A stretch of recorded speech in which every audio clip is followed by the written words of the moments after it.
Good afternoon and welcome to Lens for Good Abuja, Ibadan. Sorry, I said Abuja.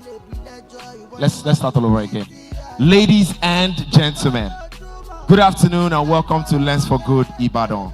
You should clap, please. Eban Fatewosi, thank you very much. Thank you very much. Thank you very much. On Nodeko, I wish I could say all the way from Abuja because I didn't come from Abuja yet. I mistakenly said Abuja. Anyways, and I'll be your host today. But I have to say something, right? Ibadan people, you guys know how to pull up and pull out. Dang. Come on, you should clap for yourself. Dang. You look amazing. Came out ready, came out early. In the heart of my city, ready to take on a new adventure. Great. Came out ready, came out early, looking good, looking sharp. If it's you I'm referring to, you can clap. Looking radiant, looking amazing, looking like you came to steal the show indeed. Thank you very much for pulling up. I mean, it's one thing to have a vision, have a dream, the type that the founders of Lens for Good have. It's one thing to have that type of vision. Then it's one thing to have a receiving audience, an audience that first understands the need for what we're about to pull out and then come ready to receive that. I think it's really beautiful. It's really colorful. I would have, easily, but just because I really want this to be super interactive, it's going to be fun, guys. It's going to be fun. Just because I want this to be super interactive, I want one person that I'll bring the mic to. It will be nice if you can, hands in the air. Don't forget that out here, apart from the fact that, we're out here to learn, we're out here to, learn a lot of things from the amazing creatives that will be up here. You are also going to have to network as much as possible. Meet people, right? There's something that, myself and my friend were talking about, and I know that a lot of times we always want to network upwards. You want to meet the Nora of this world. You want to meet the Nosa Semotas of this world. You want to collaborate with them. But one of the profits of collaborating also comes with collaborating with each other, right? And that's one of the things that Lens for Good wants to sponsor, wants to promote, wants to teach. So it's important that you take very seriously meeting somebody new, inquiring of what they do, taking excitement in their own story. We're storytellers, as creators. If you're a storyteller, hands in the air. Great. Storytellers everywhere I turn. So start telling your story from where you are seated to whoever is beside you already. Okay? But I want to do something. If there's somebody out here who can tell me what Lens for Good is about, hands in the air. You get to introduce yourself. That's the catch. And then people get to see you. You get to introduce yourself. Tell us what you do. Hands in the air, please. I have hailed Ibadan people to be very pull-uppy. They pull up and they pull up nice. Now it's time to see if, that goes into the confidence of speaking to the mic. Hands in the air. Somebody's going to tell me what we're out here for. Wow. You want me to pick some? God bless you. I'm coming to you. I'll bring the mic in honor of your confidence to do this. Where's that hand? Great, thank you. Introduce yourself, tell us what you do, and tell us what you think Lens for Good is about. Good afternoon, everyone. My name is Sijola Kings. I'm a photographer and filmmaker. So, I've been following Lens for Good for quite a while now. I think their first event was in Abuja, if I'm right. So, I already have an idea of what Lens for Good is all about. So, it's all about bringing creatives together, learning from the masters, learning from the people ahead in the industries. So, I think that is what Lens for Good is. Amazing. A round of applause for him, please. Thank you. You all are still jelenke. I'm coming to ginger everybody up. But there is something also about Lens for Good, special, hidden right there in some of the things that would benefit for the creators out here. Who knows what I'm referring to? Who knows what I'm referring to? I see someone's hand there. I see you. I'm coming to you. Don't worry. Wow. Should have walked out before coming to this event. The venue is so big. There you go. Good morning, everyone. My name is Engineer Susie. I'm a female phone engineer. So there is grants and mentorship among. A round of applause for her. Ladies and gentlemen, I'm going to officially introduce this part for it. And I want you guys to, react in the excitement that you get when you hear that. And that's the fact that apart from connecting you with experienced creators and mentors, there is a grant equipment worth 150 million naira. That's huge. Come on now. Come on now. And for me personally, I think that's one of the most beautiful part of what we're doing here. I think that it's very easy to want to exempt the creative economy. TikTok, they're just on social media. It's very easy, right? To want to exempt the creator economy, to want to exempt them from these types of benefits, grants, loans, opportunities for them to learn. We kind of have to create such opportunities by ourselves.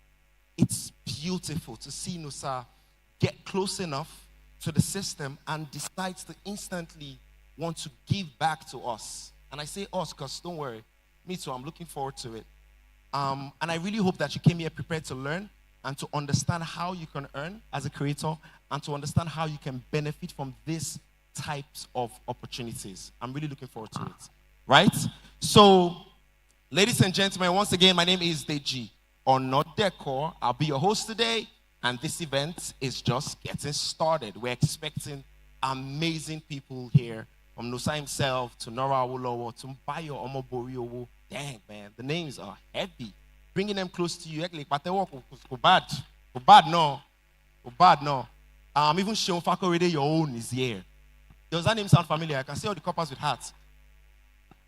I tell what you encourage me. Sheon Fakorede man Modauko. Fantastic. Okay, so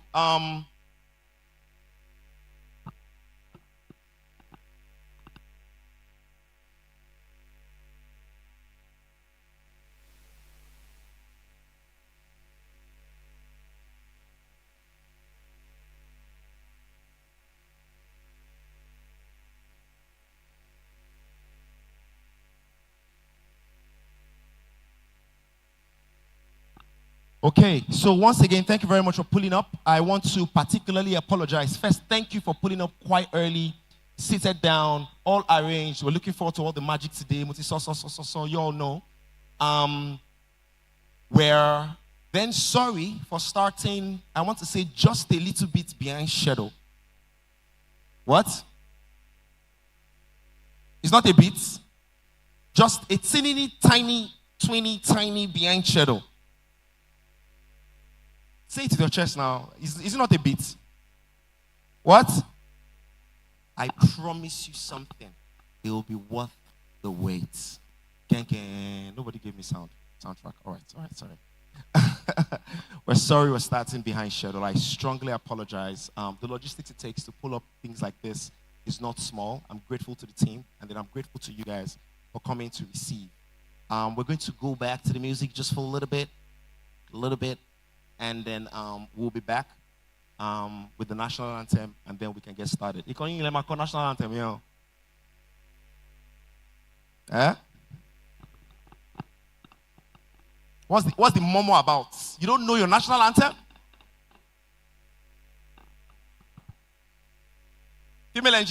Female phone engineer. Can you sing the national anthem? Somebody has hands up. I like that. I see you. I recognize that hat. I'll come and look for you. Fantastic. All right. DJ, hit me the music. We'll get back to it. I'll join you in a bit. Thank you very much for coming. We're just about to get started. It's about to be a party out here. Dr. Dollar Entertainment. Kajo, kajo, kajo, kayo, kayo, kajo, kuyo.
equally as exciting as what we have down here. So if you have friends that you've been keeping seats for and somebody that had to sit on their chairs, just tell them to go to the gallery, okay? The view is amazing. And I'll make sure to involve you all. Just walk there and Usher will direct you on what best to sit. Okay. Okay. I'm wondering if I should go to the national anthem already. Eku Joko. Wait, let me hear the response to that. Because you probably will have Eku everything, literally. Eku IT Burial.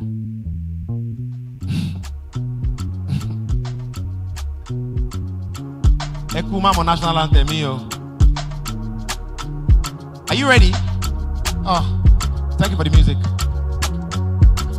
Should we get to it?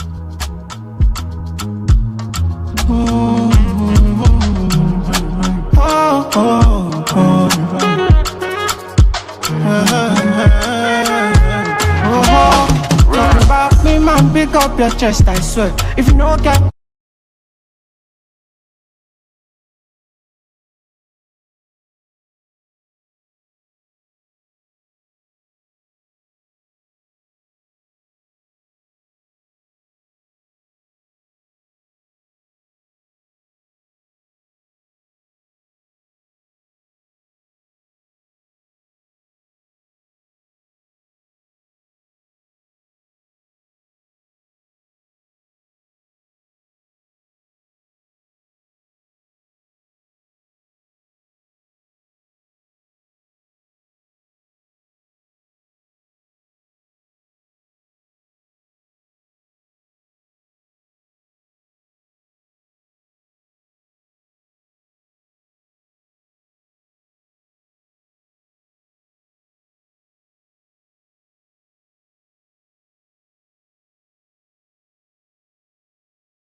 on, waiting. Men what? Men waiting. Why are you all not responding to me? Men waiting. I'm actually super pumped, if I must say so myself.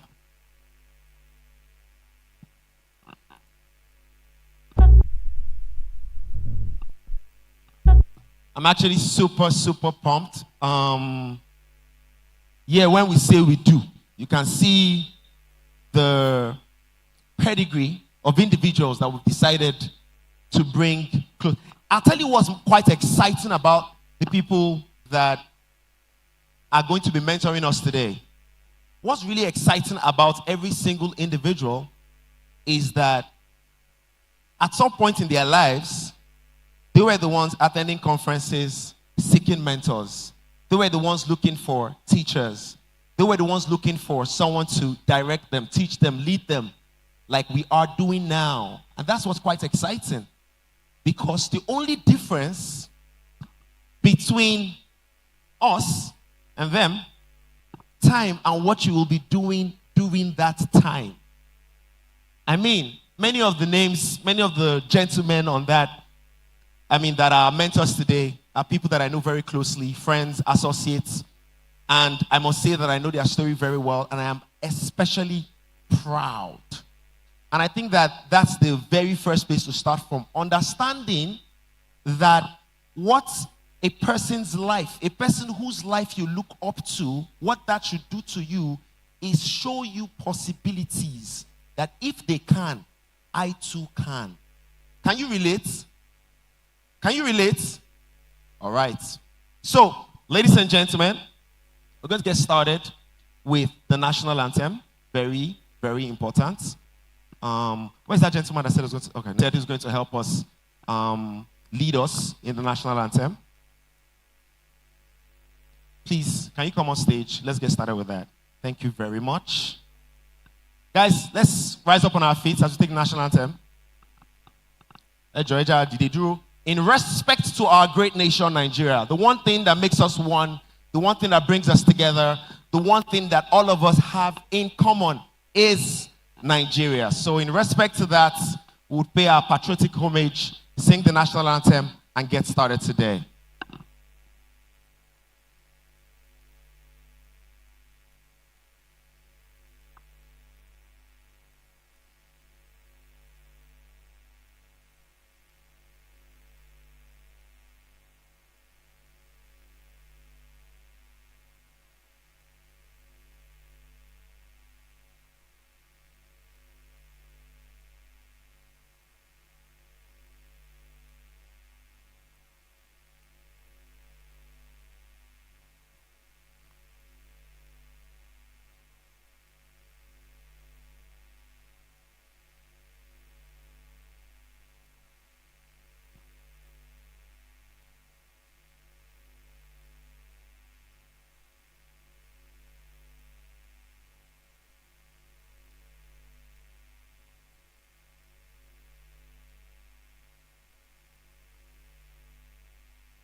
On their native land,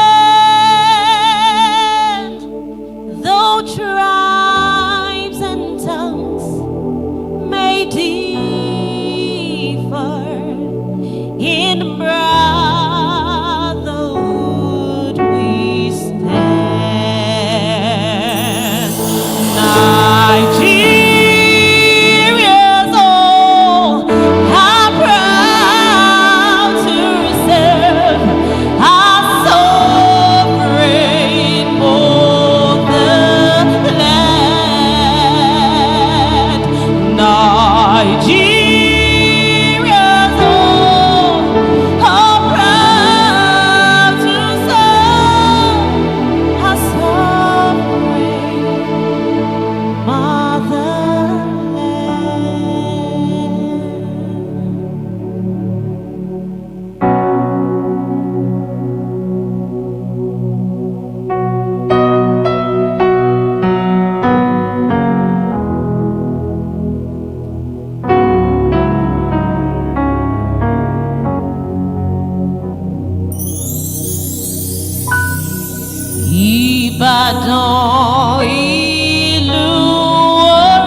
we asked for the national anthem. Odere gave us a concert. Ladies and gentlemen, please a round of applause for her. Once again. That was beautiful. Amazing experience. I can't even lie. If every time, that's the experience we get when we're about to pay homage to the green, white, grain, I'm sure it will be a lot more exciting. Thank you very much once again, Odere, for that beautiful rendition of the national anthem. And thank you. So, once again, ladies and gentlemen, this is Lens for Good. Wait. So, I know that I've been saying, Ekpatewo, clap your hand, and you all are doing it very, gently and stuff. Shubon, the gentleman I want to call on stage now, I need you all to massively celebrate him. I had to come close. Massively. Are we together? Our history is what people see us as. But it's easy to exempt us from beautiful things like grants and loans and, structure to exempt us from beautiful things like grants and loans and, structural things and processes that could aid our success. And in just a short time of gaining some type of proximity, he has intentionally created, alongside his team, created such a beautiful initiative. And this is already the 3rd edition in less than a year. Come on now. Come on, you can clap. In just a year. And I think it is worthy of appreciation, worthy of celebration. So, ladies and gentlemen,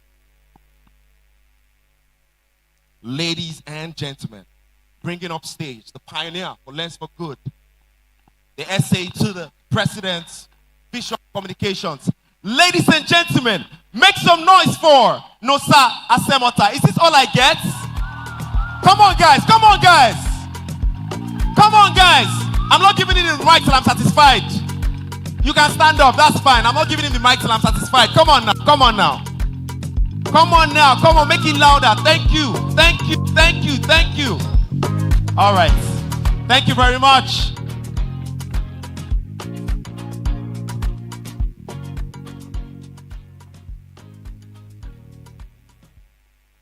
All right, good afternoon.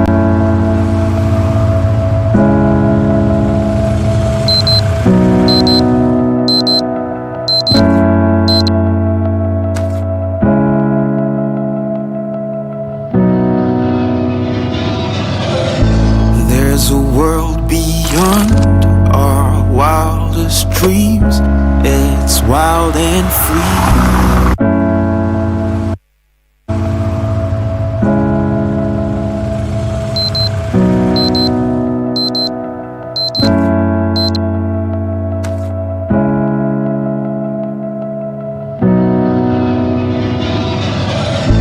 There's a world beyond our wildest dreams. It's wild and free. Every morning, I wake up in the heart of my city, ready to take on a new adventure. Through my lens, I tell stories. Every frame has a purpose. My name is Dapper King. I am a young creative director and visual storyteller from Nigeria, and this is my journey. Till I have it all, I'm shooting for the stars. I'm gonna give my all. Heaven knows I'll try again until I have it all.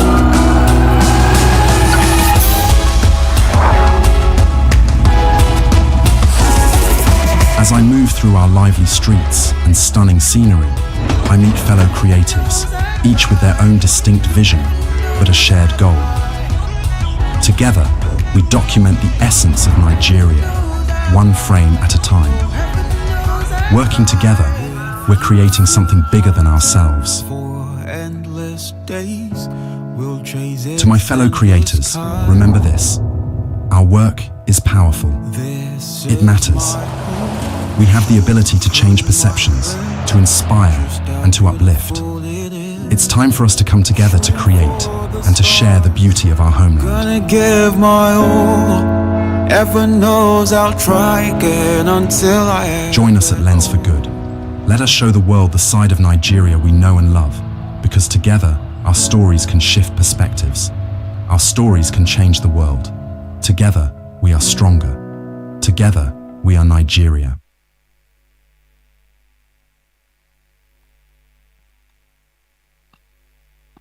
Good afternoon, everyone. For everyone that knows me, I don't like to be at this part of an event, like right in front. So I'll make it very quick. And my name is Nosa Asemota, and I'm to the president on visual communication. But to sum it up, I'm also his personal photographer. And thank you very much. And then what I'm supposed to be doing here, I'm supposed to welcome everyone.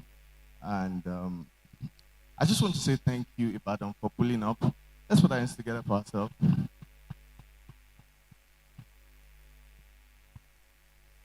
All right. Like I said, when we had the Lagos edition, I'm not standing here in front of everyone because I'm the best in the game, and there's nobody that tells story better than me. No, I'm standing here because out of every storyteller in Nigeria, I'm in a very strategic position to be able to see how we can all work together to be able to reshape the narrative of Nigeria. And I have in the room one of the finest and the best storytellers and creatives in the room. Can we just put our hands together for them? Hands for Good, it's our desire to see how the Nigerian narrative can be retold. We believe that there's so much about Nigeria. We believe that the story about Nigeria and the narrative about Nigeria, that we've not done so much in helping to tell it. I think my friend always says this thing in Yoruba. He says, Bobashe noja, no Bobashe togbe, no mashe baera, you know. And that thing is always very funny when he says it. But to me, what it means is that it's the way the perspective that we portray to people that is going to determine how we are being respected and how we're being taken seriously. I think before I started to get the opportunity to travel, one country one state in the United States of America that trips me every time to or have interest in going to has always been New York. I must say that I was very disappointed when I went to New York for the first time. So my first interest about New York came from the song from Alicia Keys. And we've seen a lot of movies about New York. And when they say, if you make it in New York, you can make it anywhere. But New York is beautiful. I know New has some, crazy ass aerial shots. But what Neil would also tell you is that New York is also dirty. But I don't think we have videos and pictures of how very dirty New York is as well. But the point that I'm trying to make is that what we about the Western world is that they've been able to be patriotic enough to be able to package their story in a way that interests you and interests everyone here. And the international world really don't have so much story. And that's why we're seeing that in our movies, we're seeing, movies about, different real right now. But in Nigeria, in Africa, especially in Nigeria, there's so much story about Nigeria. There's so much story about the people. Our people were so diverse. We have languages apart from the three, popular ones that you know. We have about 707 something local governments in Nigeria with so much untapped potential. And what we said in Lens for Good, that our goal essentially is to see how we can, build it and help to reshape the narrative about Nigeria. And so today, I'm not just welcoming you to the event of Lens for Good Ibadan, but welcoming you to join in the community of storytellers that would help to reshape the narrative of Nigeria. And from the first edition that we had in Lagos, it was quite exciting. The first edition we had in Lagos was quite exciting, but one thing that stood out for me in Lagos was something Tolani Ali said. She said, to build a nation, you must first build a story. And for us to be able to build our nation, we must first build our story. And so it is our responsibility, our collective responsibility, to be able to come together and see how we can build our nation by telling the stories that would inspire hope and the story that would bring everybody together. So on behalf of the smart people in Lens for Good, I'm just here to welcome everyone to Lens for Good. Thank you very much. And so, watch out for the Lens for Good trailer video. Thank you very much.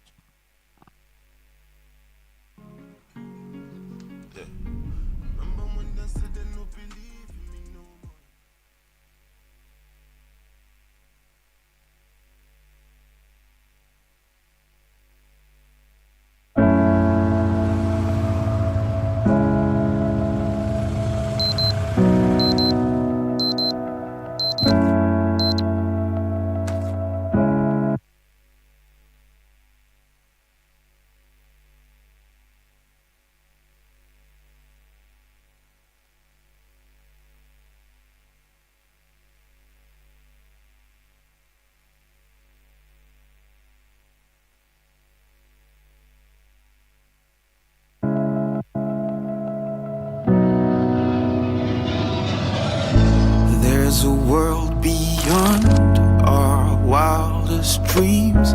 It's wild and free. Every morning, I wake up in the heart of my city, ready to take on a new adventure. Through my lens, I tell stories. Every frame has a purpose. My name is Dapper King. I am a young creative director and visual storyteller from Nigeria. And this We are the flame that keeps the nation awake. A burden that I've carried for so long, and that burden is simply about how the Nigerian narrative is being told and how I'm not talking Amazon. We formed a collective after traveling. You know, one of the lines I used to tell, girls is, one day I can run that I've never been to New York. I don't even know what that experience I've been told in books and in movies, and I don't even know what that experience I've been told in books and in movies and in Olympics photo studio. Beyond his professional achievements, Mr. Aziz is deeply committed to giving back to the community. He had several initiatives. His workshops and masterclasses are highly sought after, and empowering the next generation of photographers with the skills and inspiration needed to succeed in the industry. Once again, ladies and gentlemen, round of applause for Mr. Aziz Ayola. Thank you. Next on this panel is a friend. While I was introducing, I spotted him, and I'm excited to be reading his bio. I'm honored to say the very least. Ladies and gentlemen, I'm referring to nobody else but one of Nigeria's finest creative director, Mr. Deji Oluokun. Mr. Deji Oluokun. Okay. Deji Oluokun, a self-taught digital artist and a fashion and advertising photographer based in Lagos, Nigeria, stands at the intersection of art and photography. With over 7 years of experience in advertising and creative design and a bachelor's degree in geography from the University of Ibadan, Deji is not only an artist but also a dynamic individual known for his humor and engaging personality. Once again, a round of applause. Thank you very much. Bringing up stage now, the award-winning photographer and a friend. I promise this time I'm right. I'm promising everybody, right? Ladies and gentlemen, bring up stage Yemi Kings. Yemi Kings is a highly trained, creative, multiple award-winning photographer, passionate speaker, and trainer, having gained a law university. Somebody say great effect. Oh, whatever. Meanwhile, he quietly mentors over 1,000 photographers across Africa and other continents, helping them refine their artistry and professional development. Yemi is committed to using his craft as a tool for positive change and influence. He's the host of his transformational podcast, Focal Point with Yemi Kings. He's happily married to his longtime best friend, and together they have a lovely son. Once again, a round of applause for Yemi Kings. Welcome, Ajay. Bringing up stage as well, an individual that I respect so much.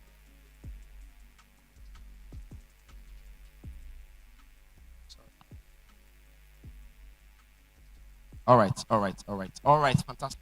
Bringing up stage, ladies and gentlemen, once again, is Olamigoke Joy. She's the moderator of this session.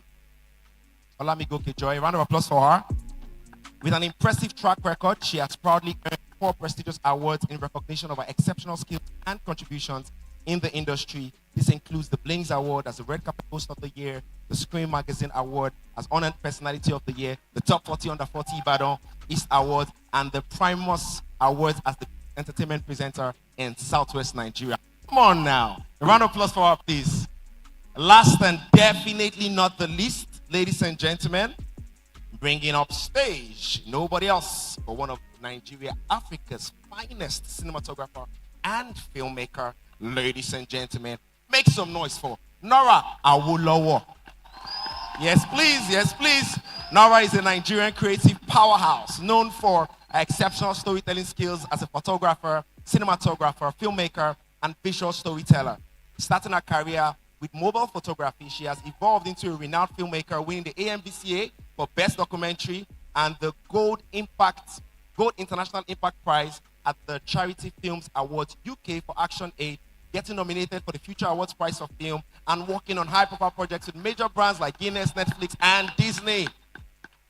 Nora's directional debut, a FIFA original documentary, highlights Nigeria's entry into the 1994 World Cup with a rich portfolio and a keen eye for impactful storytelling. Nora is a pivotal figure in the Nigerian film industry. I can tell you that for free. Ladies and gentlemen, once again, a round of applause for her. All right, I hand over the mic and to Joy. Thank you. Come on, Ibadan, make some noise. All right, it's all about storytelling. And to be honest, I am so excited to be here. I'm so excited sitting before the creme de la creme in the society and also before kings. I'm going to quickly start by telling my own story. I see a lot of coppers at the back. Coppers, we! All right, fantastic. I came to Ibadan as a core member without no magnitude and direction. And all I knew was I was bent on working in a hospital. I studied medical biochemistry. And I just felt like, let me work in a hospital. I served in the University College Hospital, Ibadan. And I was praying to be retained there. I wasn't retained, and I felt so dejected. And I come from a very protective family. I'm a twin. It's just myself and my twin brother. And my mom placed the call through to me one day and told me, Joy, I'm going to bundle you out of Ibadan, and I'm taking you back home. And I looked at myself, what exactly am I going to do back home? Probably I'm going to learn a skill, which I was not necessarily interested in. But I got a job as an intern at an online radio station. I got it because I just wanted to convince my parents about staying in Ibadan. But trust me, that's the best decision I made in my life, staying in IB. I believe you should jam your hands together. All right, I was an intern with no skill, no background knowledge in mass communication. Remember, I studied medical biochemistry from the University of Benin. And all I was just doing was doing something to just convince my parents so that they don't bundle me back to my hometown. And there was one day my boss called me and said, you've been on this job for 3 months as an intern, and I'm going to make you a presenter. And that was where my journey started. Mind you, I determined and I decided one day that I don't want my life to end just being on radio. I wanted to build a brand outside radio for myself. It was difficult, it was challenging, it was frustrating. But one thing I knew was that I was destined for greatness and absolutely nothing was going to stop me. And I looked at myself. I grew up in a very not so pleasant background, but you come from a bad background does not mean that your back should be on the ground.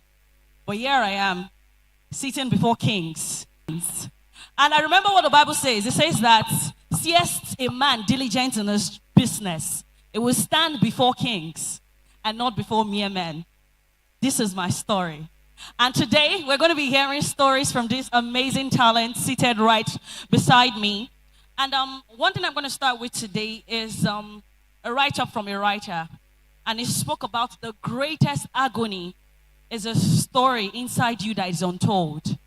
And today, we are going to be hearing stories that are going to change our mindset, our psyche, and the way we view life.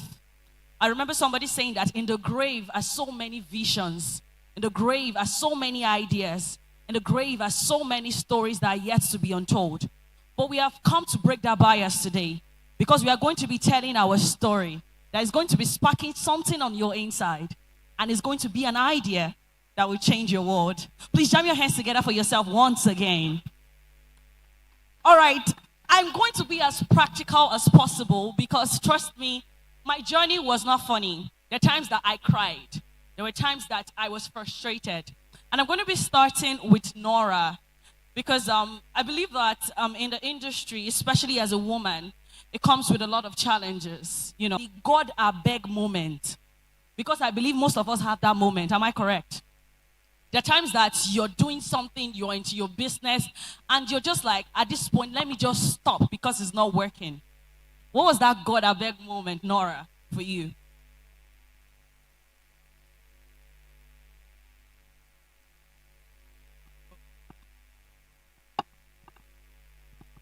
Hello. Hi, Ibadan. Answer now. Hi, Ibadan. Yeah, for me, I think getting rejected for a project because I was a female.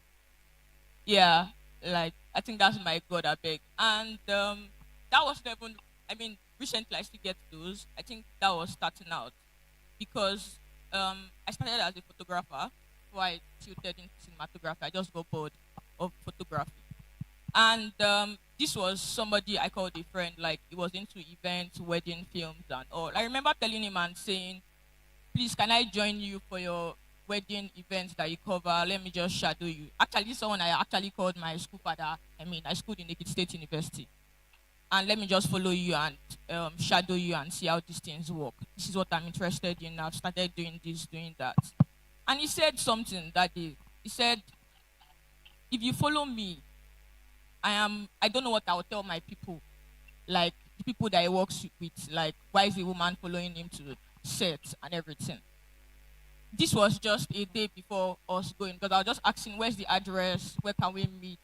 And I think that moment I cried. I think I called my father because my father is always my go-to when I get like moments like this. I just started crying. I was like, yeah, continue. I mean, it's just one person. Do you know how many people are still in the world you are going to meet? And I think that was it for me.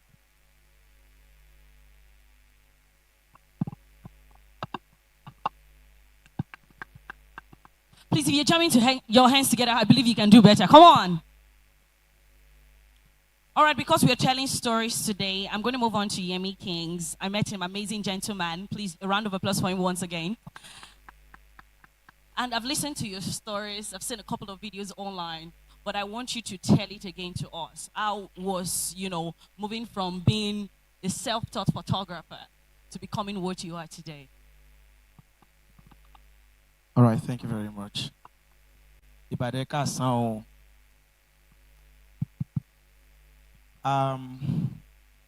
For me, my journey into photography started in my final years on campus, emphasis on final years. For those that went to Ife, you would understand. Of the greatest Ife. Aha, so many final years people here too.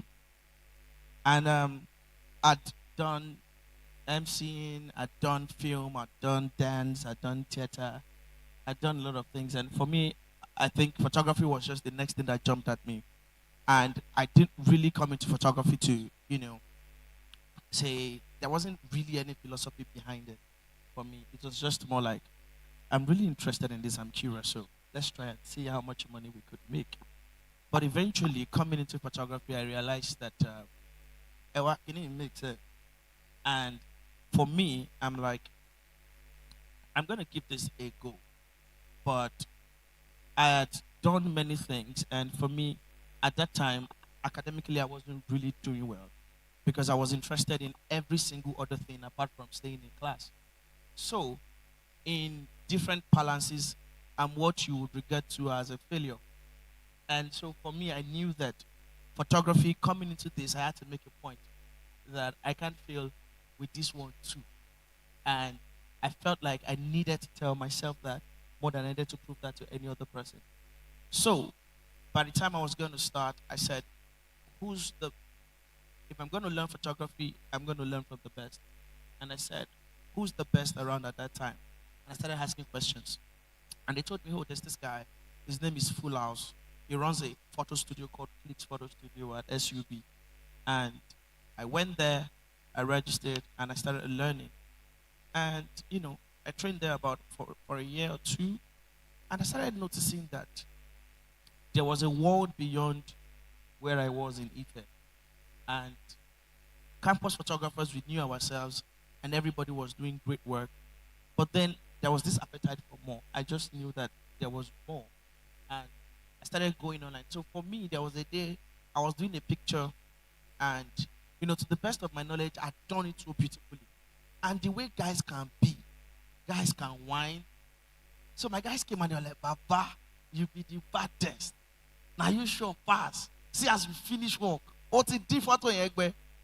And then, out of humility, I just said, that over here, no. Shame don't jet TY Belu. One lang mo.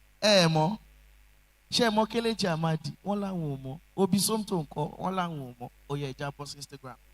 And we started going on from page to page to page to page. And by the time I was done showing these guys who these masters were, and we came back to what I was doing, the thing didn't did. It wasn't doing again. And all of a sudden, I just saw that all the guys that were hailing me as the best, guy, I want reach Fudge. Guy, I want reach maintenance. Guy, they do. And I'm like, hey, oh, Budusha. And at that moment, I knew that everybody's going to celebrate you as a king until they are exposed to more. So for me, I said, where are all these people that everybody's clapping for? T.Y. Belo da wọ́n ló wà lÉkòó. Obisondo da ó wà lÉkòó. Eto da ó wà lÉkòó. All of them are in Lagos. And I said, you know what? If it is in the water they are drinking, or it is in the air that they are breathing, or if it is the traffic fumes that they are breathing in, whatever genius lies in Lagos, I'm going to pursue it. So I came to Lagos, I went to Lagos, and I started seeking for mastery. I started seeking for all the people that I could submit to. I started looking for people that I could serve. Guys. The rest of my time. At the time, I could complain, right? But I felt like I was learning something at that point in time, so I didn't necessarily complain. But where I'm at today, being to an extent, he's my boss on learning the things that you think that can take you out of that phase, so that you can become a leader as well, and then feel some sort of fulfillment afterwards. So if you focus on learning, picking the skills that you're meant to pick, and using me, I'm also using them to grow my brand. All right, I'm moving over to Olympics bias that is being thrown at Ibadan people. I'm going to give you a practical example. A brand carpet, and apparently, probably they didn't inform the organizers that I was going to be the red carpet host. And I walked up to her and said, hi, good afternoon, I'm the red carpet host for today. And she said that, where are you from? I'm from Ibadan. And to be honest, our energy moved from 100 to 0. She looked at me with like, Omo Ibadan. And I like it like that, because when I deliver, even you go shiver, say, now more Ibadan be this. Do you get? So I like the bias a lot. I like when they tell me, because it gives me some level of confidence, because when I am on that carpet, you will look twice and you will say, is that the Ibadan girl? So amazing. I'm sorry I looked at you that way. So I'm going to ask Lipix, because we're in Ibadan together, because these people have been telling us about Lagos. Now let's come to Ibadan. Let's hear his story. How was he able to, move his brand, not just in Lagos, but also in Ibadan, and he's doing amazingly well. Mind you, I've hosted several events in Lagos, and they see the shiver. Please, Ibadan people, make some noise. Come on. It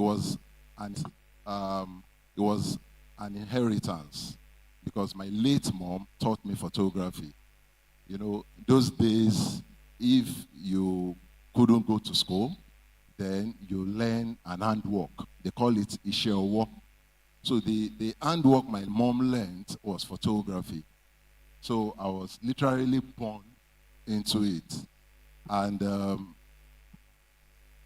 when she married, my dad had to tell her to stop because he doesn't want her to be taking her children, backing her children up and down shooting. So she stopped for a while. So by the time she resumed back, I resumed with her. And that was how the journey started. And our studio, or let me say our stand, was in Cocoa House those years. She used to shoot for Jonathan King, all those Visa Lottery people, and she did well for herself. But there was something that stood out for me and that I learned from her. One, despite the fact that she wasn't learned, she always wanted to improve herself. I remember when digital came in, digital photography came in, you know, it was analog. Analog camera was Zenith. So when the digital photography came in, and I told her that, Mommy, there's something they're using now, it's digital. She was like, hey, digital, oh, we will buy it. And she saved up and we went to Lagos, we bought Canon PowerShoot A95. It was point and shoot that Mommy bought. I remember the amount she bought it, it was 92,000 naira. It was quite a lot then. And when she bought it and we got home, the next thing she did, she was like, oh, Yagba, you want to call me? And I was like, oh, why, Mommy? You are in school, so you can learn all the menu and everything. Go and learn it and come and teach me. She was so amazing. And that was how photography started for me. And my first studio was opened in 2015 in Ibadan. And why did I open that studio in Ibadan? You know, there was a way the photography industry was in Ibadan then, and I wanted to change the narrative. Because I go to Lagos often, I do wedding photography, and I know how it's being done. I see how they do it. So I really wanted to change the narrative, and God helped me. I opened the studio, and we were able to change the narrative. And I remember when you were asking a question about when was your, oh my God, I think you asked Nora. And what came into my mind was when my studio was burgled. And everything in the studio was stolen. Everything was over 10 million naira as at then. And it was at a point that I said, oh my God. But you see, we all pass through that oh my God phase. But what lesson do we learn from that oh my God phase? And at that point, I learned a lesson that every of my gadgets must be insured. Therefore, insurance is key for we creatives or photographers. And I learned my lesson and I did that. And when it comes to the studio thing, opening another studio in Lagos, how have I been able to do it? My dear sister, it wasn't easy. It wasn't easy. You know, I remember then in Ibadan, Ibadan has a way of celebrating you, and you know deep inside you, you have nothing in terms of finances to show for it. And at that time, I told myself the bitter truth. I was using the best. I will be so rich, and I just want us to pick one or two from my story. Then I was using a good car, Highlander, you know. I don't have money. I was broke, you know. And I told myself the bitter truth that what do I need to do? I can't continue. I know the value that I carry. I know the value of my work. And I feel it's not probably about I'm not paying, but I need to go to a bigger market that can pay for the value of what I do. And I couldn't get any funds. So what did I do at that point? And with the help of the Holy Spirit, because I don't take that for granted in my life. And I took that giant step and I sold my car. This is someone that I've been using car for 7 to 8 years. And I ended up not having car for almost 2 years. And I sold my car. all glory to God. I opened the studio in Lagos, and everything now done in Lagos. Pé kí ló wá ṣe lÉkòó? Ojú òpó ẹ̀sìn Ìbàdàn tó rárá wà yẹn. But she doesn't know that what is inside of me is big, is God. It's not just me. But it wasn't easy. Most of the time I would trek from my studio from Ikeja to Berger. Life is like a sinusoidal curve. It goes up and down. So all the things I've experienced when I was serving, I started experiencing it again. So I became a boss. I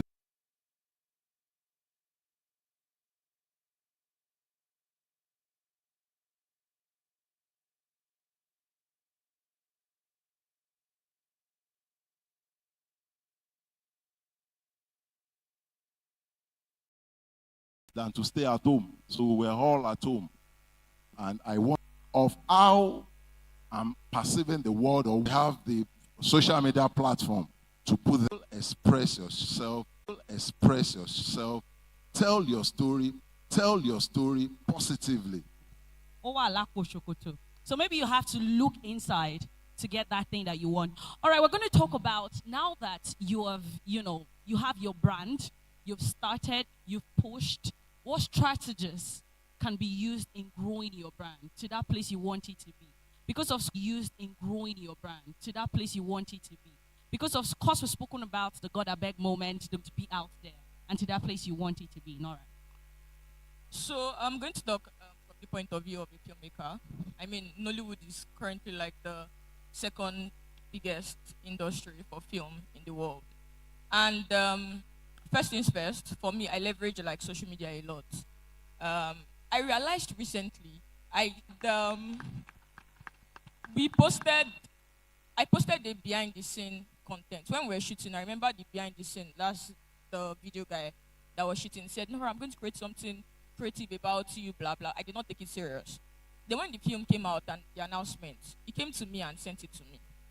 I realized that moment I posted that video, it did the behind the scene, not even the trailer, did better than even the trailer I posted on my page, because people could now see the process of what we took to achieve certain things. And what I learned from that is, first things first, please share your process. People want to learn. People want to see how you achieve these things. Like I was talking to Yemi before we came here. People don't know the work, like the work that goes through. They just see the result. And these are ways that you also like push yourself out. When we shared that video, I climbed a tree, I was in water, walked in fire, blah, blah, blah. I knew people reached out to me after, so this is what you did and everything. That's also like a way I've realized that we can use to leverage like the work we do, especially for people that are behind the scene. During the AMVCA, I never even knew I was going to win the AMVCA. That was last year, yeah. And I did not even want to attend. They kept us in a hotel and the rest. And me, I was just working with a friend that was a celebrity to the red carpet. Normally, I'll wear my shorts and just follow. And one of the hosts was like, leave. Let her enter. She's not even the person that got nominated, though. She never knew I got nominated. Then after I won the award, I saw the person that said, leave, the second day during breakfast. And she was like, she came to meet with her husband and said, I truly apologize, like, for what I did the previous night. And I was like, no, it's fine. For people like us, we are behind the scene. The actors are the people that are popular. People don't see these things. When you share your process to the world, people know, oh, this is the person behind these things. That's why when I go out now, I introduce myself and say, oh, these are the projects you've seen that I've worked on. Please share your process with people. I think that's paramount. That's even key for me. Always share your process. Be consistent about it. See, every day I post something. Sometimes I don't post for a week, but every time I post, I realize somebody reaches out for something. You don't know. Some people even see it. You don't know. I've been a fan of Kemi Adetiba for so many years. I shot my own film, Red Circle, earlier in the year. And after I shared, normally, the way the industry works, we sign NDA, you cannot announce after you shot the film. I said, see, we are going to share this one. We are going to announce. Flew in Bookie Wright from US and brought her in. Did a whole advert behind the announcement of the video. People were reaching out and saying, guys, even the narrative that has shaped in Nollywood, I've seen people after that now start creating announcement video for their films. Please share. You don't know who will probably see these things. Kemi reached out and said, oh, no, I saw what you did. Let's go out for breakfast and distance. Like I knew how many people reached out to me after. Be consistent with what you do. Always share. Network sideways, guys. I say it. The work I did was what put me in certain tables that I am here today, and they were with my friends. Everybody that worked on my projects were all my friends, people that I knew starting out. Please work with them because these are the work that people, oh, I want you on my team.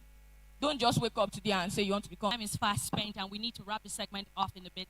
So I'm going to be asking, even if Davido or Whiskey, and when eventually we have a collaboration from them, I know it's going to set the internet on fire, right? So how do we place collaboration over competition? Mind you, It's hot. Bread is cold. Bread is almost tasteless. Akara has everything. So the combination of bread and akara, that collaboration, that's what makes it sweet because they're unique. Now, why do you want artists to feature each other? Why does it make good sense? Because you are having this person that sings a particularly different genre come together with this person, and together they blend it excellent. The key point is excellence, because it's not everything that is unique that is useful. Just like a plastic hole, right? So you can come together and collaborate and make nonsense, but excellence has to be the bane of every collaboration attempt, and respect has to be there. I think one of the words that really put you there, oh, fine, right? Now, but if you're going to tell me that, Yemi, I'm going to do this, I have 13,000 followers, all of them. I was doing a shoot someday, and a man walked in, and he said, you know, if you do this shoot very well for my friend, he's not even declined to, and he said, Yemi, your photo in the next 3 or 4 months, palace on your fife. Money are funny enough. If I can't be she sorrow lano, and I'm only getting reply chat one, and I opened my phone, and I question. It looks very trivial, but it's quite important. How do you negotiate? Negotiate. Many people tell you that they use the word "I'm giving you a platform." Many people tell you that they use the word "I'm giving you a platform." At this point, I will just pay you. Joel of Shah managed 50,000. I will just pay you. Joel of Shah managed 50,000. And deep down, at that point, you need the money. Oh, I'm over Repo. Fuel is now 1,200. I need that money. But looking at it, when it comes to value, it's a moment as a content creator. Okay. Well, I think. Okay, so let me just use an example of one of the images I posted years back. And this image has the most engaging image I've ever posted. This image I still get engagement. I still get comments after 3 years. I still get comments on it. I still get engagement on it. So when you're telling about child molestation, and I did an exhibition 5 years ago now that I posted this image. And I can tell you that till today, people still talk about it, not in Nigeria alone, all around the world. So, but when they talk about it, what do? I try to, read what they're writing, look at their own perspective, because, it's like an act. When you put an art out, when you're looking at it, you might be seeing it in another way, and another person is seeing it from another angle. That's why we all have we have eyes to see different things. So, but I believe it's always good you get that feedback from that image. Not because you just need that feedback, but you need that feedback so you can improve on yourself and work on yourself. I remember learning that in Lagos Business School. Feedback is the drive that can take your brand forward. And another thing is, personally, you also need to improve yourself when it comes to adding value to yourself.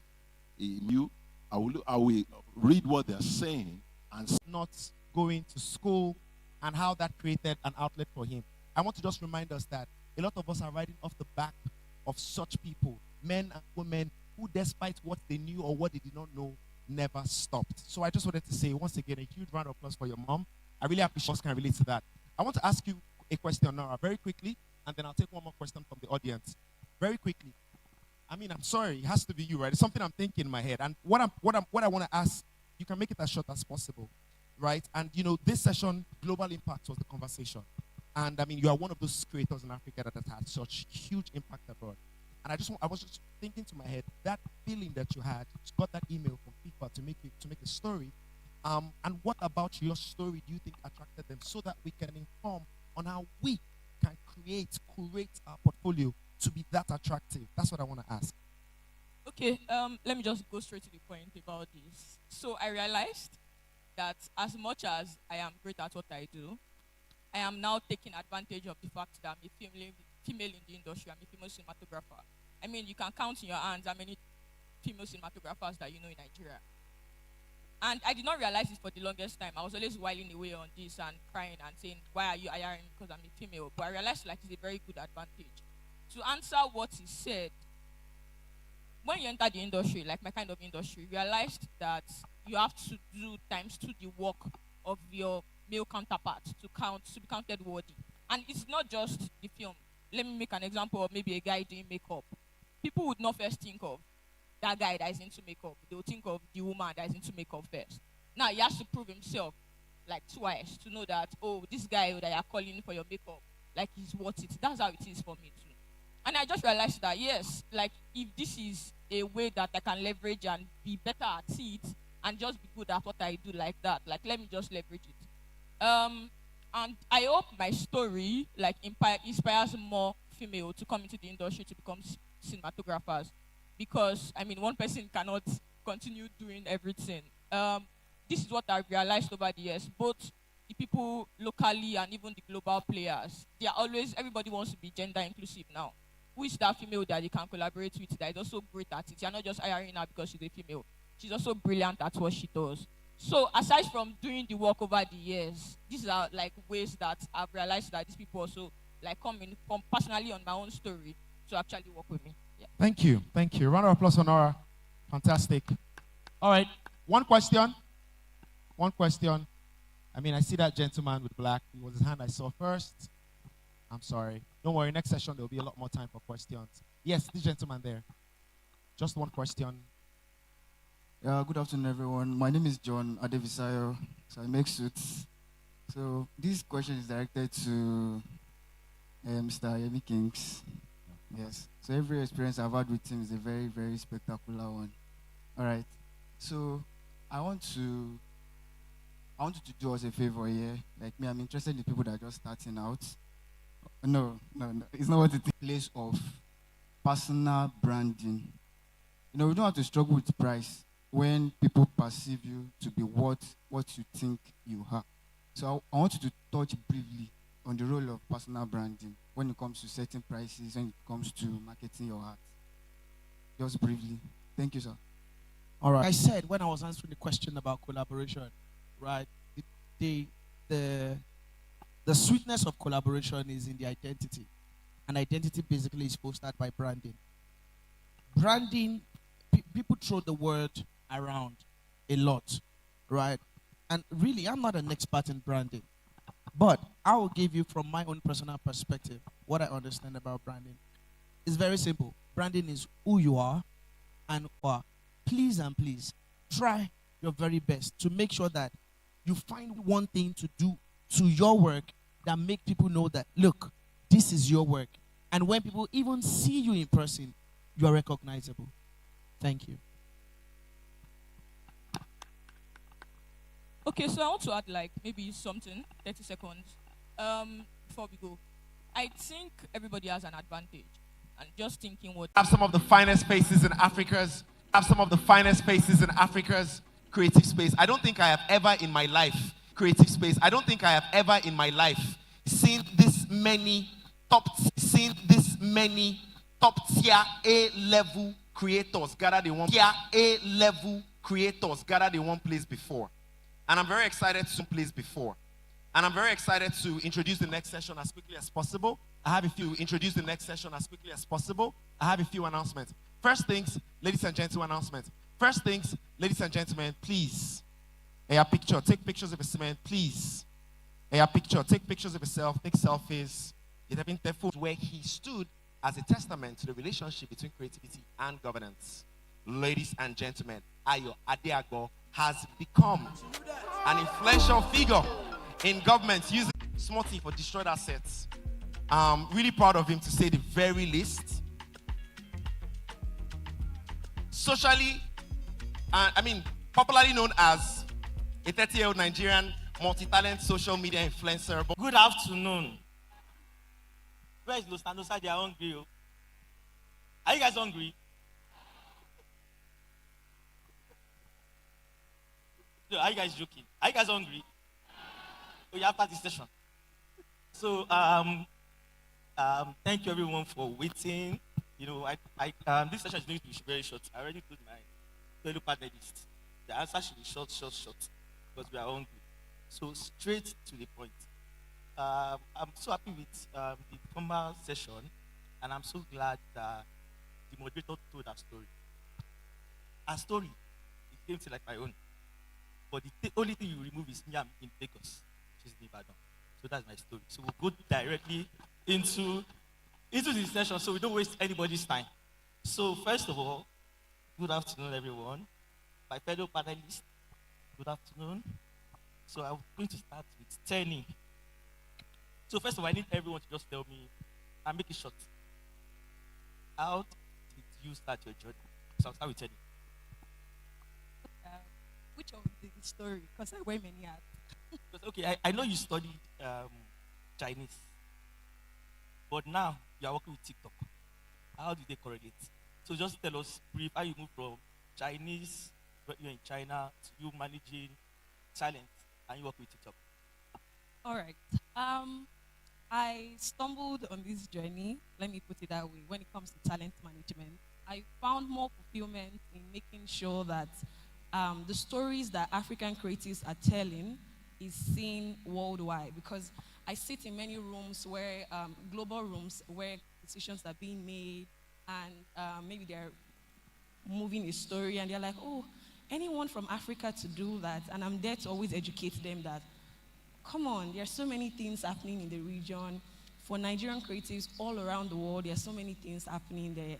And because of the credibility that they have in me, they began to listen to me. So it was important for me that every room I go into, I tell or amplify African stories as a talent manager. Getting into talent management is my passion. I'm passionate about managing people and scaling people from 0 to 100. So yeah, that's my story. Thank you, Tenny. Please, a round of applause for her. It was short, like I promised. So I want to do the ladies first. I know we are speaking for husband, but pending when we find one. Not finally. Tell us your story, how it started for you, and how you got it. Okay, I think that. Oh, before I say that, hello Ibadan. Hi. I'm so glad to be here. Thank you so much. I think that for me, it just started with writing. That was what I was doing. I was writing. I was very passionate about telling stories. I loved writing. I started on Twitter. I started writing stories. I worked for organizations writing stories. I just loved to be in my head all the time. And that just naturally progressed into doing more, telling those stories on different platforms, using different media to tell the stories that I love to tell. So that's just how. A round of applause for her, please. See, guys, if you don't clap, we will not leave here. This session will be long. I promise you, don't clap. A round of applause. Very good. We are getting there. So, Ayo, I know you studied history. Special. I want to do something different, and I picked it up again in UI. Thank you. A round of applause for Ayo, please. So, Dayo, my question is, why music?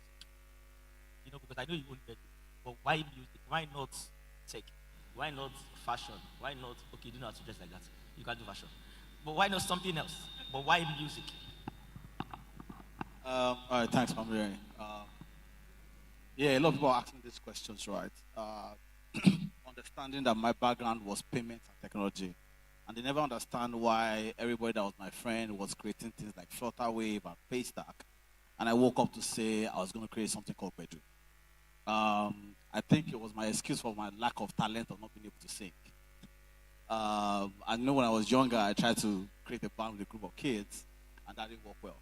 But straight to it, the reason why I choose music is because at the point in my career, right, working in telecoms and in payments, while I was at telecoms, I was part of the team that started something called Caller Tunes that everybody had today on their phone.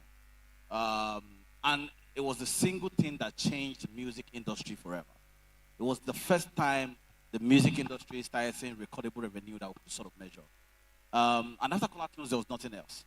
And so for me, it was like, can we do something to sort of change this narrative and find ways for creative, not just music artists now, to make money, and which is why we started Bedu. And when we launched Bedu in 2019, I'm sure before 2019, if you know any super music star, they became a superstar because some rich person signed them or they were in a record label. And since we started Bedu, a lot of the household names you know today came out of the platform, from Bella Shmurda to Oxlade to Ashake himself, to Thames. And for the first time in the history of music, we sort of created a new generation of artists, and not just that, help artists earn better. We're at the back end for a lot of artist negotiations. And so yes, for me, it was that music is the one thing that I felt connected all of us, no matter what the language is. We all dance the same way to Skelewu. We all dance the same way to Atlanta, or whatever song it is, right? So yeah, music was the one thing that I felt connected all of us, and that's why music was the thing I went for. Thank you so much, Dayo. Please, a round of applause for Dayo. So my next question is for the ladies. How important is authenticity? Authenticity, eh? Okay. How important is content creation, especially when the goal is to build a long-term legacy? Yeah. Okay, I got the question. As creatives, it's very important to be very authentic. Like I say, nobody would do it like you. The previous panel, I mean, we had people doing the same thing, but you can see that when they even take pictures for the photographers and all, their work stands out. We're all doing the same thing, but nobody will shoot that picture like you. No one will dance like you. As a talent manager that manages people in the same field, same lifestyle influencers, taking great pictures, interpreting the same brief, it's important that when you get work to do, you stay true to yourself and do it in your most authentic way. Yeah. Okay, so for me, I think that being original is the most important thing that you could do. Nobody can do it like you, like Tenny said. It's very important to do what your original act. It doesn't matter what it is. A lot of people will tell me, oh, Hawa, I don't have a great camera, so I can't tell my story. No. You will not know what you're doing. And it's actually so cool doing. And it's actually so cool now that something that people like Bayo started, please, a round of applause for Bayo. Yeah, thank you. He's my Oga. So, something like people like Bayo started now. You see Bayo started now. You see a local government chairman saying, I have a personal photographer. A local government chairman saying, I have a personal photographer. You see an essay. Personal photographer. You see, I have even directors and all. And this is just because you have, and creators are very important in government. Thank you very much. A round of applause for that to 10 years, especially in terms of influence and legacy. So yeah, I think the future is not even the future; it's the present already. It's mobile, right? And we already know this. If every single person here bring out their phone, an iPhone or Android phone, and you check your screen time, I'm sure if you are between 19 and 24, you spend an average of 9 to 11 hours on your phone daily, right? And if you are millennial, and so to get in now, you don't need a super big camera. You just need a phone that has a SIM inside it, and just tell whatever story you want to tell. So yeah, the future is mobile. The future is YouTube, TikTok, the things you know. And a lot of people are already making money from this already. Yeah, the future is mobile, definitely. Thank you so much, Dayo. A round of applause, please. So, one more question to go around. So I'll start with Awa. How do you handle the pressure to constantly create content while maintaining its quality and impact? Okay, so the pressure is always there.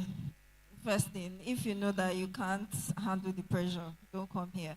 But the pressure to always create, and that's why you have to be original. That's why you have to know that this thing, I want to do it. For example, now, if I go and look at Temi Otedola's page and I say, oh, I want to be like Temi Otedola, what money do I have? Where will I start from? As soon as I get to the airport, they will tell me to go back to my house. Where do I want to start from? Where do I want to see the money? Do you get? But I can tell my story. For example, this week, I've not been able to create, but you know why I can still keep my audience going is because they know my story already. I can literally just put up a camera, say something, and my community already knows what I'm talking about. So you don't have to be under pressure to keep creating. All you just have to do is make sure that you're original enough so that anything you do at the camera, people already know you. In fact, it's your audience that will tell the story for you because you're so original. They already know what you're talking about. So yes, you definitely have to create content. You have to create content that is valuable, but it doesn't have to take all of you all the time. And that's the strategy that I work with, and that's why I'm not under any pressure to create content because I know that at the end of the day, I'm very original. The people that like me understand the things that I do, and as a result, we work together. And that's why it's not my community, it's our community, and there's no pressure there. Thank you so much. A round of applause, please. So, Ayo, in what way do you think the government can support content creators? I think if you want to ask me the question, throw it directly. You want to ask about this present administration here? I'll give you that. I think, first of all, this present administration is one that is so much interested in the creative sector. First of all, this is the first time in the history of Nigeria we're going to have a Ministry of Art, Culture, and Creative Economy. And it's not just because we just want to open a ministry. It's because we know content creators, because we know creatives are the next. In fact, they're already the big thing now. So right now, I think what we're trying to do is to give creatives, that ease of doing business in Nigeria. There's one, and I'm happy she's here because I'm sure a lot of people want to make more money from TikTok. We're in conversations with streaming platforms like them. Also, we're trying to make good use of good policies in Nigeria, intellectual property policy, to move on. You wouldn't want to take a picture now and tomorrow you see the picture somewhere else and somebody's getting a lot of money from it. That used to happen a lot in Nigeria, but right now it has reduced. Also, funding. There's no content creating without funding. We need money to create content. And by the way, content creators are not just photographers. We're all content creators. So for you have your mobile phone, you're a content creator. So for us, we're about to invest about $617 million into the creative and digital space. Recently, we disbursed about 5 billion naira for filmmakers in Nigeria. So we are investing a lot in the creative sector, and we'll continue doing that. We're not going to stop. We just got started. Thank you. Before you clap, Ayo. I heard number 2. You heard the number B? Ayo. Where is the link to register? Where's the link to? To register.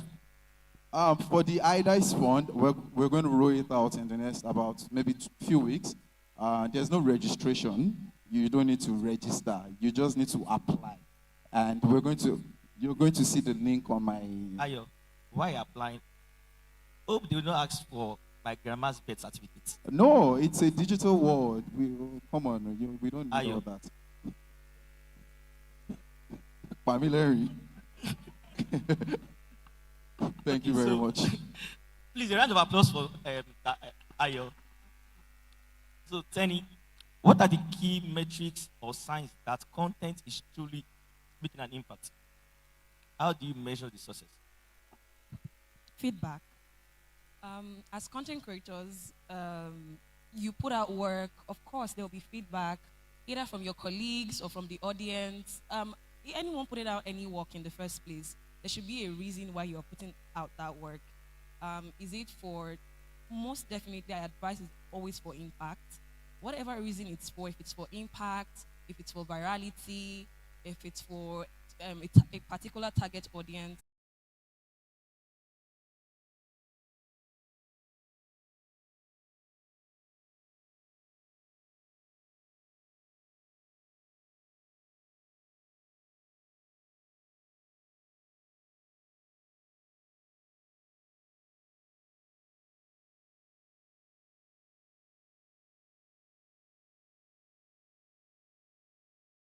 Keep at it. Please don't give up, because you could strike gold tomorrow. So just keep at it.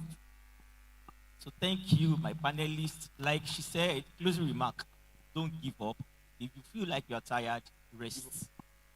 You continue tomorrow. And if tomorrow doesn't come, another day will come. Thank you, everyone, and God bless you.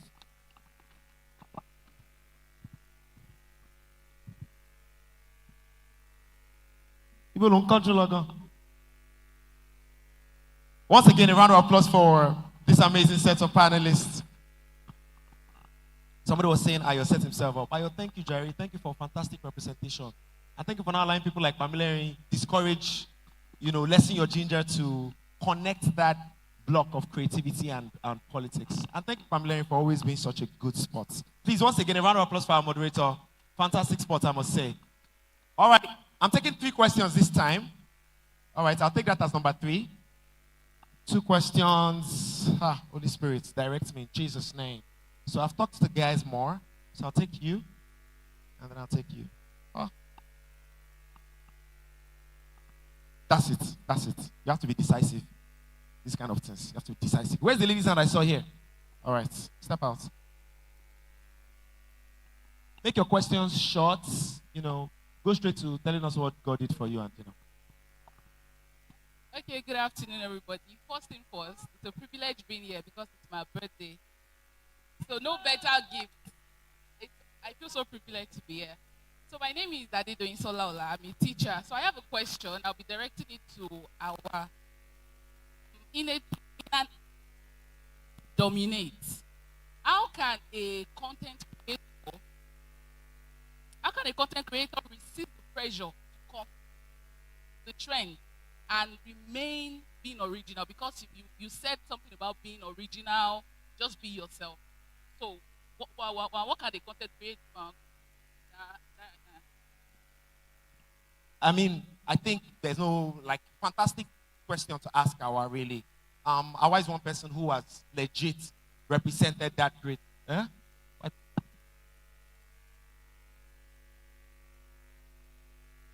Okay, somebody's black card is with me. The balance is on the body, 5 billion naira. Please, if you lost your card, it's a Fidelity Bank, it's a Brev card, so you'll be fine. It's 1,000 naira. All right. So, what she's asking you is, in a time where trend is everything, how are you able to maintain authenticity and still create viral content? That's a fantastic question, actually. I would like to know. Yes, you can clap for the questionnaire. It was a beautiful question. Today's our birthday, so these are special birthday gifts to her. Yes, up to you. Okay, so this might be unpopular, but it's not every trend that you jump on. And that's how you know. I don't work with trends, but I used to work with trends because I used to work for an organization, and that's where I started. I used to write. I needed to write about every trend. It drained me. And that's how and one day I woke up and I said, I can't keep doing this. I can't keep letting the trends dictate my creativity. You dictate your creativity. Yes, trends help you. They help you go viral. They are great. But it's not every trend that you have to jump on. And if you've decided, you can be creative without trends. We've had creatives for years before we started content. We had people who had been creatives for years. We didn't have trends in quotes back then. But it doesn't mean that you cannot work with trends. If something is trending, you think it goes very well with your creativity, by all means. But it's not every trend that you have to jump on to be a good storyteller. I've not jumped on any trend in a while. Some things could be trending and I would just not do anything about it. But it does not mean that my creativity is not good enough because I'm not jumping on trends. If you want to work with trends, that's fine. But you have to remind yourself that your creativity by itself is valid. Trends are only helping you. Have you not seen videos of people who have jumped on trends and it just didn't work? And there are people that will use trends and it will stick. So the first thing you have to remember is that your creativity is you. If trends will work, it will just help your creativity, right? And so that's how you can stay original. Use trends when you have to, but don't rely on trends. Fantastic. Also, remember that while you're following trends, some people are creating trends. Perfection doesn't make perfect things. So, do you consistently. I mean, I've been a fantastic example. Consistently tweeting, telling a story in the most authentic ways, and then, evolving into what it is now. And I can imagine what is still to come. So, I think that's a fantastic way to put it. All right, your question. The women on stage. So, like, very recently, I found out that I like telling people about my opinions. I like writing. I like documenting my life. So I decided to start posting on TikTok. And my question is that when we talk about originality so much, how do you find that originality? Like, there are so many people doing the same kind of thing that you are doing. How do you find what makes you special in that area? Thank you. I mean, I don't think there's a better person to answer that than Tenny. This is actually a very balanced panel. Tenny will make a perfect answer. Let's go. All right, the question is interesting because if it's original, it's you. Anything you do is original if it's authentic. So if we're doing, for example, as a talent manager, I manage so many dancers, and a platform like TikTok, that's a short video app, where there's so many trends evolving every 2 market days. Another Amapiano step will be out for dancers to do. Everybody's doing the same thing. Why should I watch your content? That's what makes you stand out. The thing that you're doing that others are not doing. But as a creative, I would always say that things that you do effortlessly is the original thing that you're doing. What stories come to your mind? What are the stories that are easiest for you to tell? If I wake you up at 3 a.m. and I tell you, oh, write a story. What are the stories that come to your mind? That is the easiest thing for you to start to push, especially in a saturated, in quotes, space or platform. Start to tell your stories. Along the line, you will find your star power, you'll find what makes you stand out, and you stick to it. Thank you very much, Tenny. Also, I have to add, I'm sorry, but one thing nobody can contest with, originality, original, trend, igba, is consistency. Nothing can beat consistency. In fact, your brand image emerges with your consistency. Like, as you stay consistent, the image forms. So in everything, whether you want to be original, you want to make sure it's authentic, blah, blah, blah, just at least start first by making sure that you're always putting yourself out there, and don't slow that down. All right, my third question. Thank you so much. My name is Benga Oyetola, a publisher of Your Mind, an online media news in Oyo State. Yeah, Ayo, my question goes to you.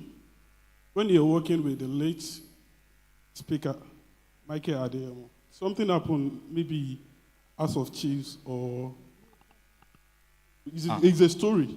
It's a story. Yeah. So something happened, I think, House of Chiefs, or maybe executive chamber, when you are not allowed to enter. Like, as a photographer, you want to tell a story about your boss. You get it? There was the issue that happened between you and one officer that day. Which, sorry, to be very honest, I can't hear what. Yeah, there was issue between you and one officer that day, which your guard later called the officer to come and apologize. You get, maybe he pushed it away that she should not enter. I was there that day. You get, you know, as a storyteller, you want to tell a story about your guy. Are you getting it? And you are not allowed to enter that particular place. How will you manage? You get, there are some challenges that you face. You get, that's one part of the challenge. You get how you manage to tell a story of your guy in a situation whereby you are now allowed to go in with him. And the last one is, sorry, the second one is that how do you manage not to allow doubt to let you down as a person that wants to move forward in life? What's it? What's the second question again? Not it over. All right, We can work with this. Okay, so I think I'm happy about the question you asked. That guy behind you, beside this, they are planning something else. So the question you asked, as a photographer, when you're doing your job and something happens, how do you MC summarize now? The way you always summarize. Oh yeah. All right. So he's asking that. Should you take this on to party secretariat? I want to summarize it for you, Ayo.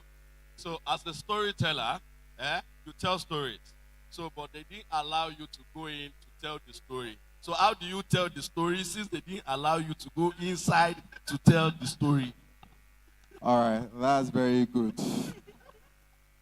You fight your way in. Freedom of press. So, yeah. So let me tell you something. First of all, there's a difference between storyteller and a photographer. Do you understand? We have to get it clear. Everyone owns a camera now. Everyone can take a picture. But your ability to tell your stories, that's different. So, as a political documentary photographer, you always have to fight your way in. It's been in the system for a very long time that they see photographers as less people. So you see them saying, everybody go, they say, VIPs, sit down, press, go out. And you look at it and you say, what do you mean press, go out? I'm here to tell a story. And they're like, oh, come on, go out. So in such situation, are we streaming live?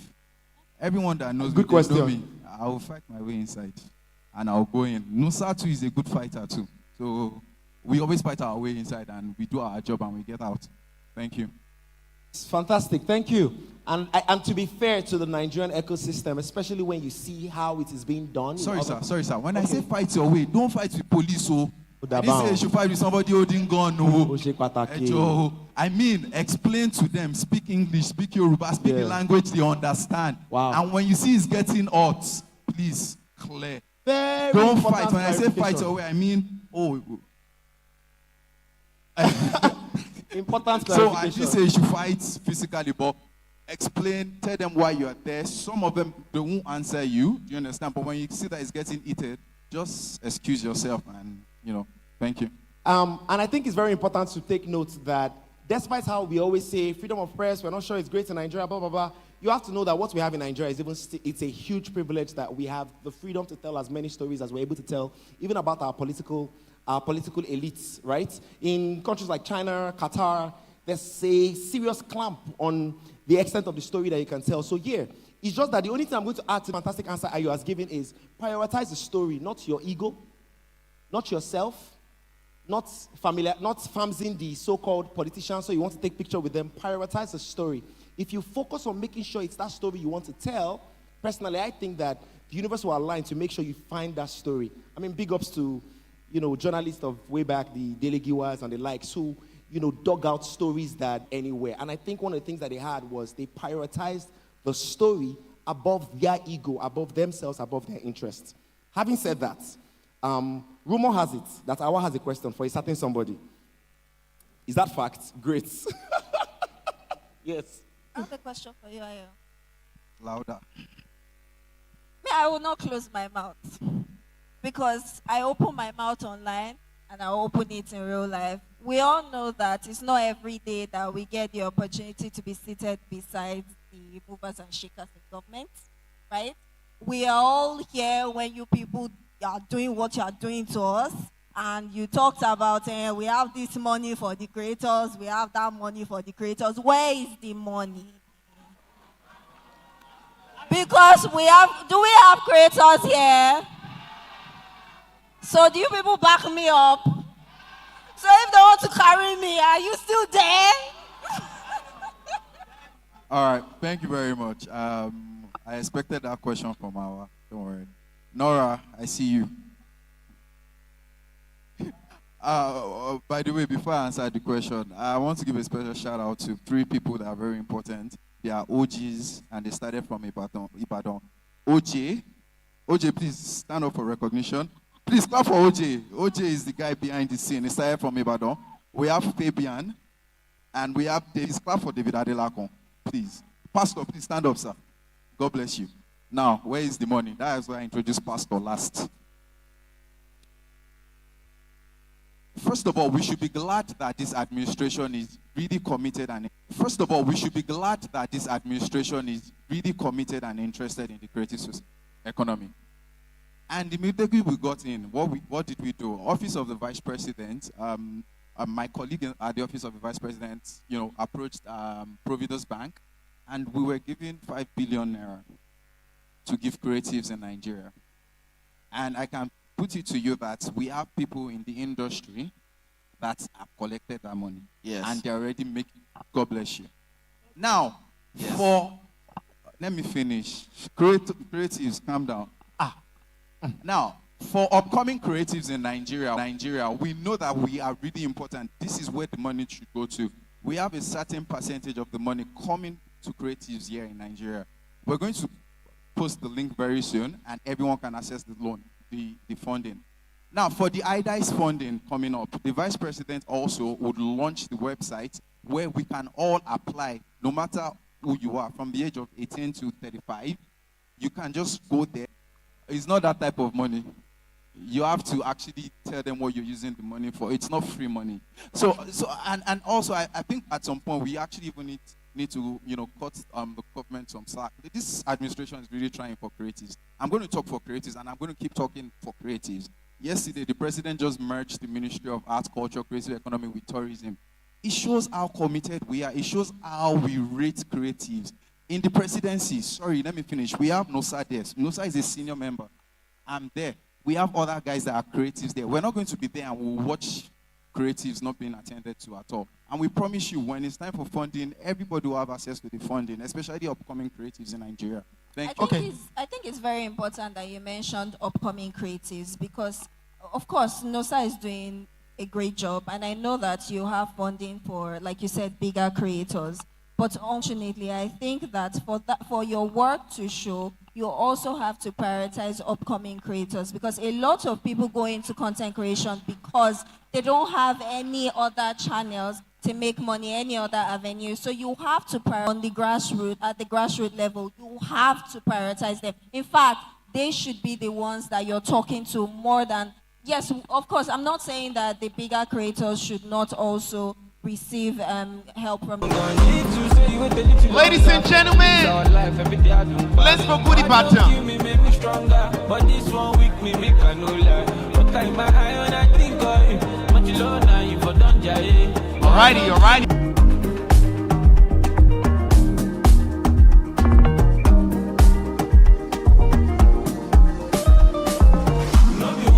I never see another woman like this. She tell me say the world is full of All right. Say the little light of mine. Oh my go shine. All right, DJ, turn it down a bit. So this next session is my panel session. All right, I'm joking. So there's something very important I have to announce. Now, as Nigerians, we do this a lot. And that's why we leave a lot of money on the table. Right? There will be an opportunity, but because of the black and white, the pen and paper, the documentation that it takes to earn that opportunity, because of what you need to read, research to earn from that opportunity, we don't engage with it. And we just assume that it is only for those who know somebody behind.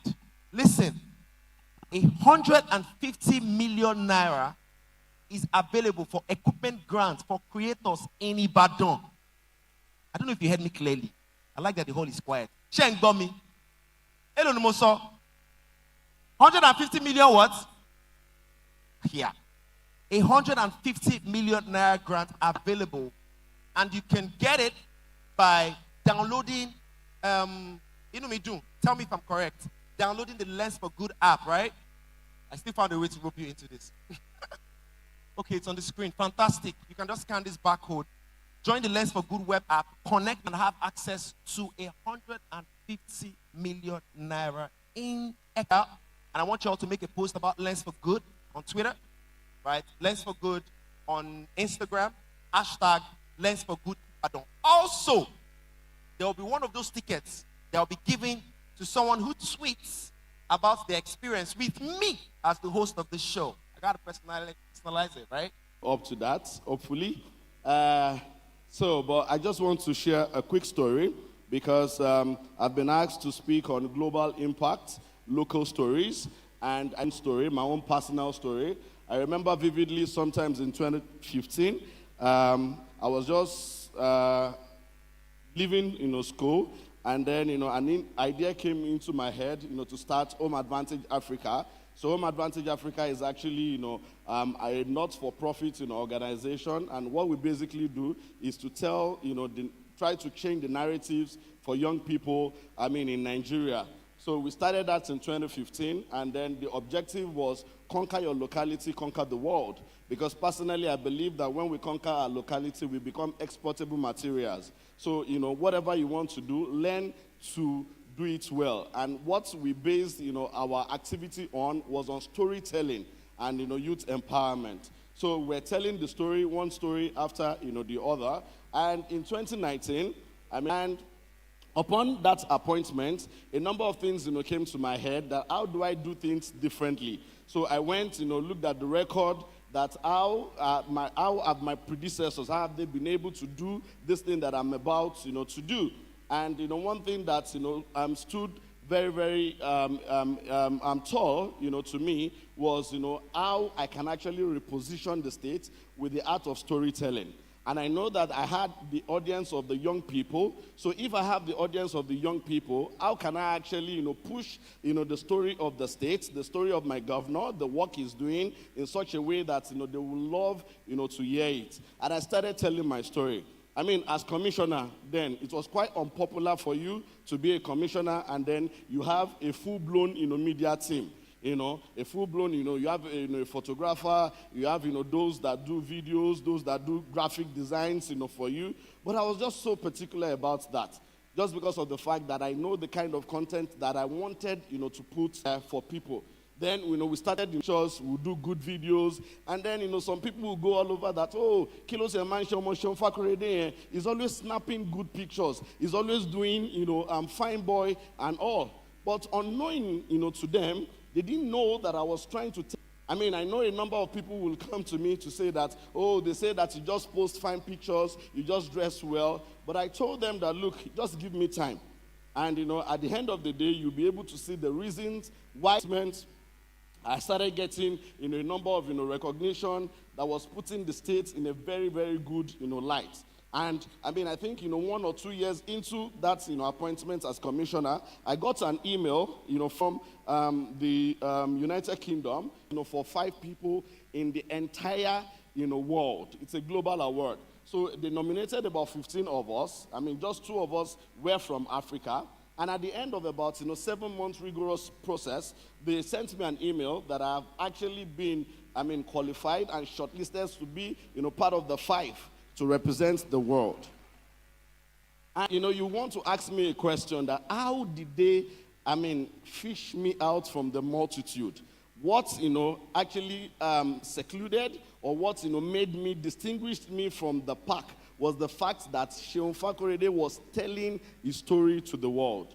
Because a number of people that were on the jury of this award, they have never even been to Nigeria before. So how did they get to know about my works? It was just because of the fact that I was deliberate from the city of Ibadan here. I was telling my story to a global audience. And that was why it was, easy, for them to see these stories and to reach me. It will shock you that they didn't have my email. They actually reached me through my LinkedIn. So this is to tell, a number of us that you see that Instagram, that Facebook, that LinkedIn, that Twitter you don't take seriously. It might be the reason why you are still on that stage that you are now. So, it might be important, for you to actually, look deeper and take these things, seriously. And don't look at it that, oh, well, this is Ibadan. I cannot wait for me to finish my service here in Ibadan before, I will maybe move to Lagos to start doing exploits. Or you feel like, okay, I'm in the University of Ibadan. In another 4 years, I will finish and then I'll relocate to Lagos where I think, things are happening there. Start here and start now.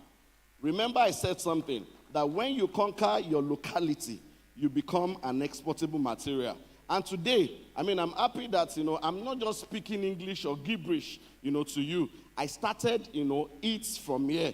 And this, the things that I've been able to do has given me the opportunity to travel the world, telling my story, telling it to the world the way it ought to be. This is Ibadan. This is Oyo State. So if we can tell anything to the world, if anybody is going to talk about our story or our pace setting in achievement, then it's best be by us. Ladies and gentlemen, use this opportunity as Lens for Good has actually brought this to our doorstep. Use this as a very, very good opportunity to sharpen that pencil, to ink that pen, and begin to tell your story to the world just exactly the way it is. God bless you. I love you all.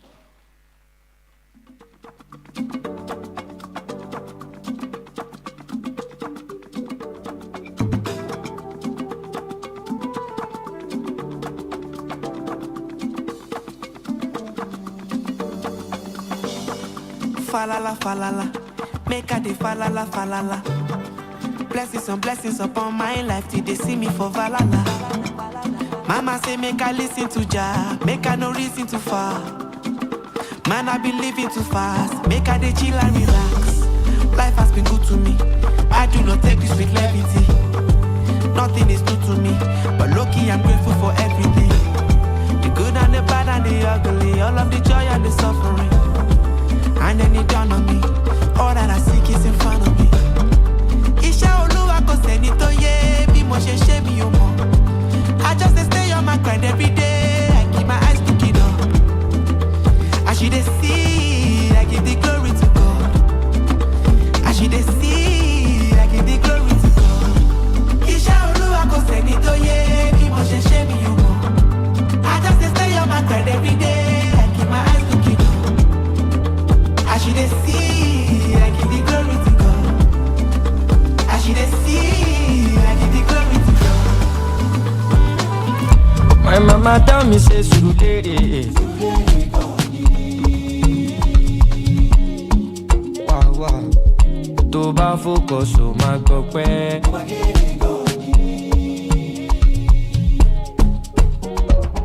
Iṣẹ́ Olúwa kò sẹ́ni tó yé. All right, ladies and gentlemen.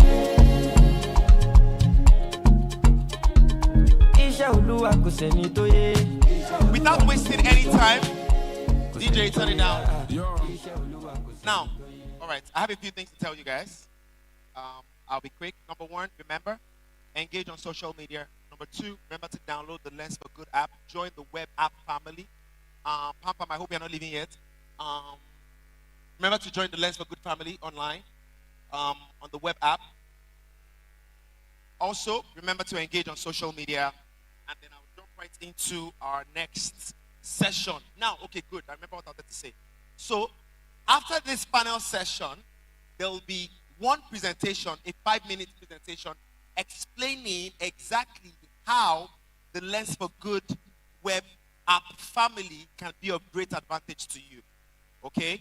So we're going to have that very quickly so you can understand how actually you can earn out of this 150 million naira that we say is available for grant purposes for you. It's your money. It's for you. It's for us. It's for me. It's for you. Okay? So after the next panel, we're going to have that. Now, this next panel, panel 3, it has been exciting. Guys, have you been having a good time? If you've been having a good time, let me just see your hands up. Don't worry. Don't clap. Let me just check. Oh, okay. Great. Great. Thank you very much. Thank you very much. All right. So the third panel, Crafting Tomorrow's Nigeria, the power of storytelling in uniting and transforming Nigeria. My first guest, Abdurasak Adebayo Babalola, known professionally as Perlix Definition. You can clap, guys. You can clap while he comes up and I read his bio. You can clap, you can clap, you can clap.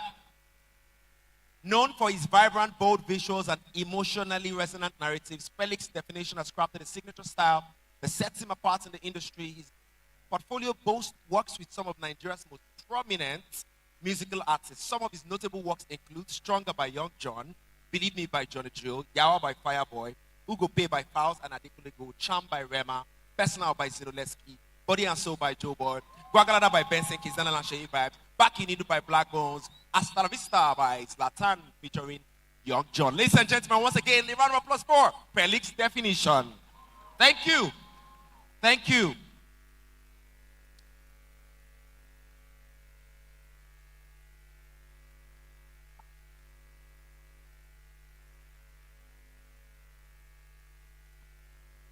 Okay. Next, ladies and gentlemen, is a fantastic Nigerian filmmaker and photographer, Niyi Fagbemi. Niyi Fagbemi. As I read his bio, a travel and documentary filmmaker based in Nigeria, he's passionate about telling the African and Nigerian stories in a unique way. His content has garnered over 50 million views across all platforms over the last 5 years, making him sought after by brands and other creators for collaborations. Niyi is also a director, drone pilot, DOP, and video editor.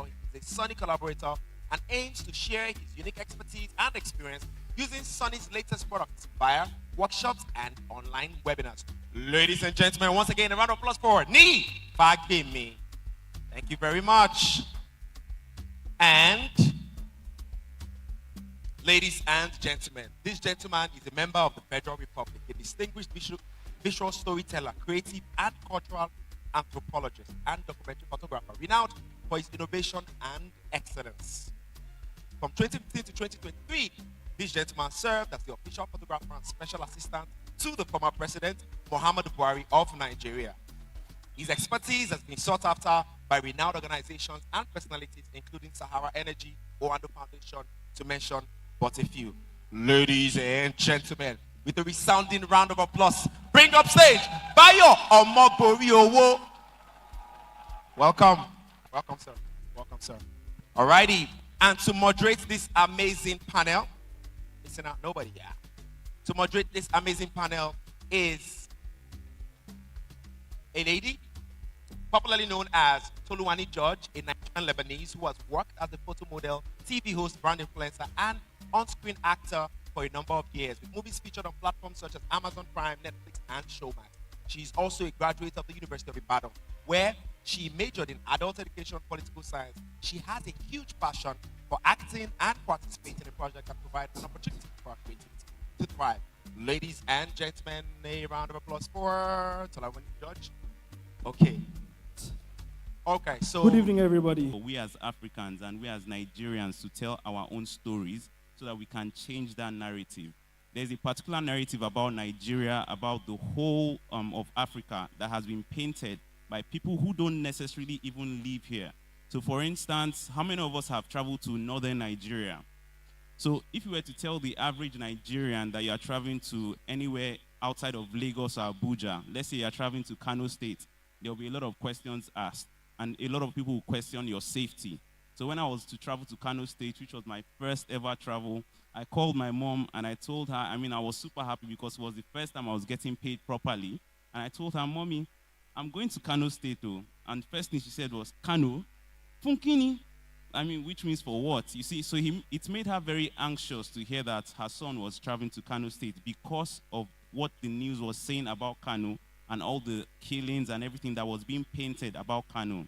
And it wasn't until I actually traveled to Kano State that my own perception about Kano State changed. Because number one, when I went to Kano State, if I did not travel myself, I would not necessarily have been able to change that perception. So I was able to experience a different side, and I was able to experience something different from what people had perceived about what they had heard about those places. So it is really important for us to experience places, tell our own stories, and change our own narrative, which is very, very possible. Thank you. Okay, I think everybody has said it all. My answer is, the way you watch a film and you decide you want to visit a country. I know a lot of people that are going to South Korea now because they watched Korea films. I know people, myself, I want to visit Vietnam because I watched a film. That's how much storytelling can actually make impact in the country. I remember when Editi made the Northern film Up North, a lot of people were going to Bauchi. So if we tell our stories and we take charge of actually telling our stories the way the world wants to see it, don't get angry when somebody else just comes and just narrates the story the way you are not going to get angry about and be pissed about. So storytelling can actually change the narrative through films, through different mediums, pictures. Every time I see these videos, even from Ojude or about this year, everything went viral. I know people that are coming to the country next year because of Ojude Oba. That's how much taking charge of telling your story can do. Please tell your stories. Thank you. Thank you very much. So a beautiful thing, I thank you for mentioning the Ojude Oba video that Niyi made. The beautiful thing about that video was that a lot of people, and I think I watched an interview that you did, a lot of people were like, when did they start doing this? Or where did it come from all of a sudden? And it turned out that it's a 100-year-old festival, right? Which means that the story hasn't been told. So I think that it's very possible that we have local stories that need to be told, right? That is to say that Ibadan, as it is right now, has its own specific story that is unique to it, that has not been told yet. So my question now for the panelists is, how would you advise young aspiring people that are local to begin to craft a story that is unique to their locale? Please, go ahead. All right, thank you very much. I think for me, the philosophy that should guide our art is an African proverb that says, if you don't know where you're coming from, you don't know where you're going to. A people without a past cannot build a future. If you don't understand where you're coming from, you cannot even build a future that you desire. So for us, it should be about looking inwards. There is a story where you are. There is a story where you are living. There is a story around your friends. There's something happening around you that if you can just pay attention to, can build a world for yourself. Let's even leave telling story for the world. Let's even tell story for ourselves. Because like Nosa started the conversation with, he said a nation without a story. And he referred to Tolani Ali. But a nation without storytellers is also a problem. Because you can tell story, but if you don't have the storytellers that can tell the story, then it's not complete. But where do you start from? Start from where you are. You don't need to travel like Niyi has to travel around the world. You might not be able to afford it. But right where you are, there's a local story that can change the world. There's a local perspective. And you saw the film about the woman king. This is a story from Nigeria. And in Oyo, there's another one about Oyo Kingdom. And we are right here. So somewhere around you, there's a story. Find the story, tell the story, and before you know, the world will celebrate you. Wonderful, thank you. Pelix, you had mentioned something about plastics, right? And that's a very unique story by itself. Tell me, how did you come across that? Was it something that you had to go and travel out to figure out? Or please, if you can speak to that. I think I'll first start by explaining to some people that might not know and say, what is storytelling actually? And storytelling for me is a true form of art. Storytelling is the art of giving deeper meaning to experiences or emotions. So about the plastic project, like I said, plastic pollution is not something that we are new to, but a lot of us do not know about the major problems. And most of my works are inspired by what is going on around me. For example, Niyi's work made me want to go to, what's it called, Ojude Oba, because of his video. So for plastic pollution, so I grew up in Surulere, Lagos State, and I was part of the problem at some point, whereby when it started raining, you pour the plastic into the drainage, because we don't know about it then, and ignorance does not count, do you understand? And when it starts raining, and we see through flood, we start blaming the government, not knowing that we are part of the problem, you understand? And as a creative, so I had to find a way to tell that story. How do I communicate with you? How do I communicate with you? And how do I make you fall in love with my work? So that's what I had to do, okay, tell the story with my own art, and at the same time, you are appreciating me.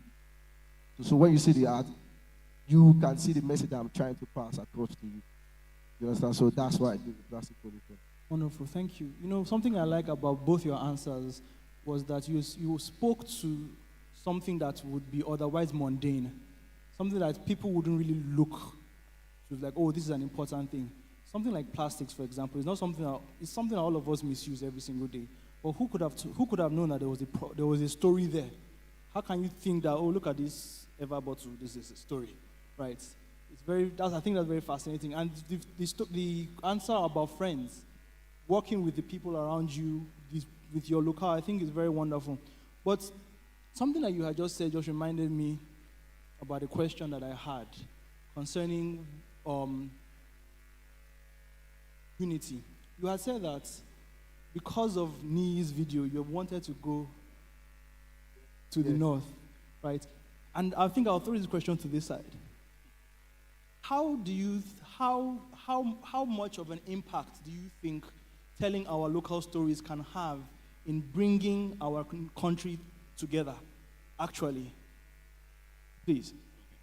So firstly, I would like to say that content has to be educative and also inspiring as well. So aside from you wanting to go out, create content, also think of your content to want to educate somebody about something. And that is what will make your content different from other people's content.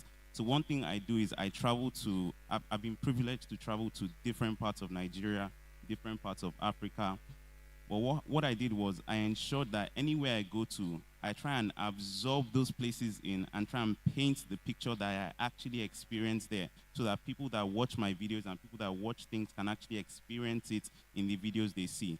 So it is really important for your content to be educative, so that people can more or less experience that place and be educated about that place. And in terms of the question you asked, right? You said how do okay. So once people are educated about that place, I mean, people will really want to visit. Like Perlix mentioned, when he heard about the Ojude Oba, I mean, one of my videos that went really, really viral and really, really far. I'm sure a lot of us here from Yoruba land have seen it as well. So a lot of I mean, let's look at the 2023 version and the 2024 version. In 2023, there were around 2,000 people that participated, and let me say 20-something or 30-something photographers. But in the 2024, after releasing the 2023 video, it went really far. I think it had over 100 million impressions across all platforms. And in the 2024 version of that event itself, there were about 5,000 participants. About 1,000 of them were from different parts of Nigeria, and about 500 of them were from the diaspora because of what they heard about that particular event. And those people, it's not like he mentioned, the event has been happening for over 100 years. But because he was able to educate people about these places, people wanted to come to see what was happening, which will bring people together, and they will learn they will have the experience of the thing. And I mean, I'm just really hoping we can replicate that all over the nation and all over our festivals as well. Thank you. Yes, please. How can storytelling be used as a tool to bring the nation together? Okay, either you're Igbo, either you're Yoruba, either you're Hausa. If somebody releases something online, you're going to watch it anyway. We've even realized that aside from the films that we released, you see people who go and watch House of God, watch Lishabi tomorrow. Even the Igbos are going to watch it and saying, oh, when are we going to tell these people's stories? When are we going to tell our own stories? Because what storytelling does, it fosters like unity among everybody. Even on set, let me tell you how interesting it is. When you're hiring people, on a film set, you have over 100 people. When you're shooting, nobody's saying, oh, it's an Igbo that is directing this thing. Oh, it's a Yoruba person that is directing this thing. An interesting fact was Afamefuna on Netflix last year. A Yoruba director directed that film. That just shows how storytelling actually like brings unity among people. On a film set, you have even the Hausas, different tribes of people, and nobody's coming together to say, oh, because you are this, you're not going to be on this project. Everybody's there for one unique thing. These are ways like storytelling actually like achieve unity. Please, create with your friends, please. Wonderful, create with your friends. Okay, so let me play devil's advocate and ask a very out there question. Why should we care? Why should we care about even wanting to tell our own stories? Why should we care about wanting to bring unity to the nation? Because as it stands right now, a lot of people there's a lot that is happening. I don't want to go into it right now. But why should we even want to do that? Aren't there more important things that we should be focusing on other than wanting to carry camera, or Instagram, things like that? Why should we care? I'm always now in a bigger, better place, and of the philosophy that it's no longer art for art's sake, but art for enterprise sake. So even if you don't want to tell story because you care about the nation, tell story because you care about yourself. The next thing people are paying attention to is African narrative. Everybody's listening to Africa. Everybody's listening to the African story. If you want to sell for the sake of, even if you're creating it for selfish reason, you know you're going to make money for it. So create for yourself and don't do yourself a disservice by creating for your hard disk. Create and let the world see it. The more the world sees it, the more Niyi has created, like you're saying, Ojude Oba. But he made money from it as well at the long run. It's not because he created it because he wanted to make money, but that has opened him up to more opportunities and people are paying him for services. So when you create, you're not just creating because you love Nigeria, but through creating for Nigeria, people get to see what you can do, and corporate organizations will get to call you. Development organizations will call you. International organizations will call you. And if you really want to travel the world, create, and the world will take you around the world. Thank you. Very much. Does anybody else want to jump on that question? Why should we care? Why should we want to even do any of this? No, I think like Bayo mentioned, it's good to create also for financial reasons, right? So I think we're in the best time in the world to be a creator. So just think of this. Our fathers, our grandfathers could never have been creators, not because they were not inspired by what they saw, or because there was no technology for them to use during that period. I mean, they could have told their neighbor that, I saw this nice person dressing this way, but there's no way for that neighbor to actually picture it because there were no devices, or there was really no internet there to be able to share their work. So as a creator, this is one of the best times for you to be a creator, not only for your work, but also for your finances. Like Bayo mentioned, one thing I'll say is every single video that you see on my page, 95% of them are personally funded, but 5% of them are more or less organization or funded by people. And what I can mention is that 5% that is funded by people covers for the 100% of what I do. So in terms of your pocket and in terms of everything, just create. Even if you have to use your own finances at first, you should do that. But at the end of the day, to all pay off. Ojude Oba that I covered in 2023, it cost me around 150,000 naira, a return ticket from Abuja to Lagos. I stay in Abuja, so I had to fly into Lagos. And from Lagos, I had to charter a car to take me from Lagos to Ijebu-Ode. And for 3 days back then, I paid around 80,000. So it was around 230,000, just to give you guys the numbers. And let's say, plus feeding and everything, I spent almost 250,000 of my own personal money on that project. But in terms of the financial gain I received after that, and mind you, I don't do this for financial gain. This was just based on the fact that the video blew and it went really, really far. I do not do it for financial gain. But based on that financial gain, based on the video itself, I have received traction on my page that has brought more than, let me say, 100% financial gain, and also, let me say 100 times financial gain into my pocket, just because people saw that video and they were introduced to the work that I do. So in terms of telling that story, you should tell that story not because you're not inspired by what you see, but also because it's a platform for you to reach other people and to also to share your work to the whole world. Thank you. Go ahead. Okay. Like I said earlier, storytelling is the heart of giving deeper meaning to experiences and emotions. So I would like to use like my recent project as an example, the Young John Stronger video. So when I heard the song at first, a lot of people did not know what the song was about. A lot of people were just dancing on TikTok and all. But when the song was sent to me, when I listened to it and I created a story about it. So after the video, a lot of people see the song for what it truly is. Now you can connect to the song more. Now you know what the song means. And also like Niyi's work, the Ojude Oba, I'll use it as a reference also. Because of Niyi now I respect Ijebu-Ode's culture more. I love it more.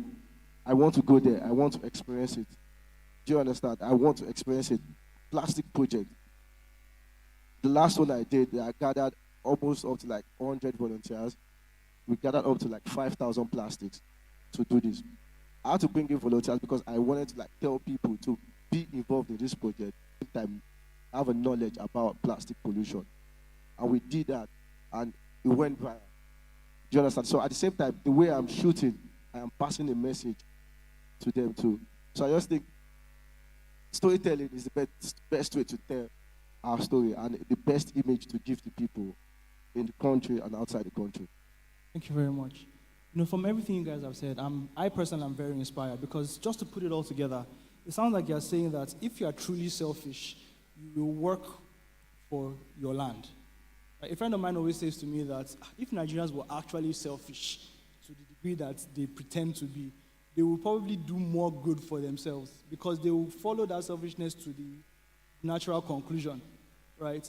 And it's interesting that if you indeed are doing that, you are doing something for yourself, you'll be telling a story for yourself, and you happen to be a person that is living in this country, right? And you end up going to go and spend 250,000 naira on a video that you didn't plan on making any money from, and then you would mistakenly and without actual intention go and 100x what you spent, and then also now start encouraging Pelix over here to want to go and check out Jebu people. I mean, that's such a fascinating thing. And I think, let's put a round of applause together for our panelists. Now, I think I would like to open it up to questions. If there are any questions in the audience, questions from the audience.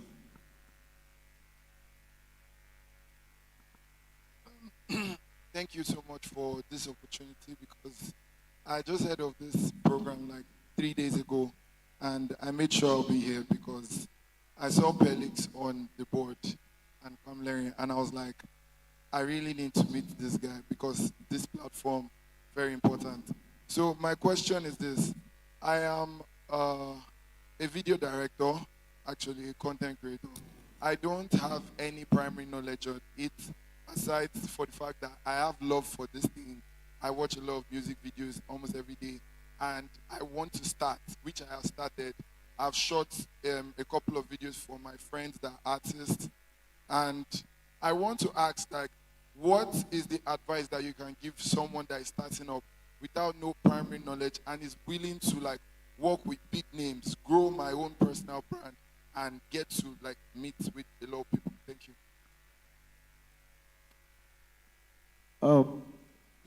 I think you've already answered the question and you're already doing it. You started working already. You're already doing it. So that's just the beginning. So you can look for your friends that are artists, your friends that are creators too. You can collaborate with them, work on projects with them. Okay, let me shoot your song for you. You understand? You shoot. So like I love to say too, if you don't stop working, it definitely gets better. Definitely gets better. That's So, bro, just don't stop working. That's premium. That's premium. Anybody else wants to take that question? I hope that did not fly over your head. If you don't stop working, it definitely gets better. That's premium. All right, next question. Good everyone. Thank you first and foremost to Nosa for this program. My question goes thus to Bayo. You're one of the persons that drive the arts. There are a lot of people following your journey behind the scenes and how you try to portray Nigeria to the world. Now, there is a big gap between art and technology right here. If we look at it, the materials that we use for photography, videography, the raw materials are in the country. And what play can people in the government do to bring the likes of people like to produce things? Because we're looking at it that produce content for the world to see, and the equipment we're using to film this content, to some people, the fun to get this equipment is in the far end, and we are sourcing funds. There was question of, this is so particular number of amount for creatives, and I look at it, they are driving the capital to that country, but what steps is in place for us to foster technology to make this equipment for creative to source such equipment? Thank Do you understand the Uh, question? yeah, very, very, very direct. I wish the coppers living would just hear this, but it's fine. The most important thing is we need to start thinking bigger than where we are and make sure that Nigeria doesn't limit us. A lot of us can think as creator, as creatives, and as artists. That is one layer. Another layer of individuals should start thinking from an enterprise standpoint, which is one of the things we are trying to push forward now, that we need to start thinking from the commercial sensitivity to what we want to do. And one of it is what you just said. How do we even push the step forward? And which is the first thing we've done is that we are now thinking creating. But how do we now start thinking about creating what we used to create? So if we are storytellers, how do we? So some people need to start thinking from enterprise standpoint of saying, how do we create local solutions to local problems? How do we begin to manufacture equipment that saves the cost? How many Nigerians can afford $5,000 of camera and lens? That today is about how much? Almost 8 million naira. So for a young creative starting, he is already disenfranchised. So what we should engage further and keep pushing, and we're trying to do that with Madhouse now, where we're trying to teach creatives. And last year or this year, we got creatives who are now producing locally sourced photography equipment. Locally sourced, and we've been incubating them to say we can solve our own problems by ourselves. So we can begin to come together as collectives to begin to say, how do we manufacture this equipment? How do we develop innovations, do research work to say, how is Sony really creating this camera? Why can't we create our own Sony camera? Why can't we create our own photography equipment, lights?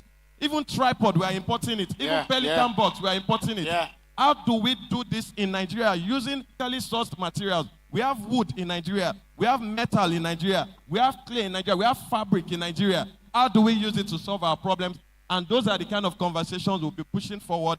And I can trust that Lens for Good is trying to do this. Madhouse is trying to do this. And few other people will continue to do this. So I think that's a very Love good it. one. Thank you very much. Love it. Love it. Love it. Good afternoon, everybody. So my question is about opportunities to tell transformative stories. So as Nigerians and filmmakers, there's a mindset we tend to have that we need to know someone that knows someone before you get in. But as a director, as a cinematographer, as a music video director, Miss Nora and Perlix, you know that there are jobs behind the scenes, and the passion runs so deep that you don't even have to be in front of the screen to tell these stories. Jobs like DIT, BTS photographer, BTS video, and stuff like that. But what rooms do we have to enter to get these opportunities? If you want to be a banker, you walk into a bank. If you want to be a teacher, you walk into a school. People mostly want to have big crew roles until they later realize that they are content being a focus puller. So my question is just, what rooms do we have to enter? Where do we have to go to get these opportunities? Thank you.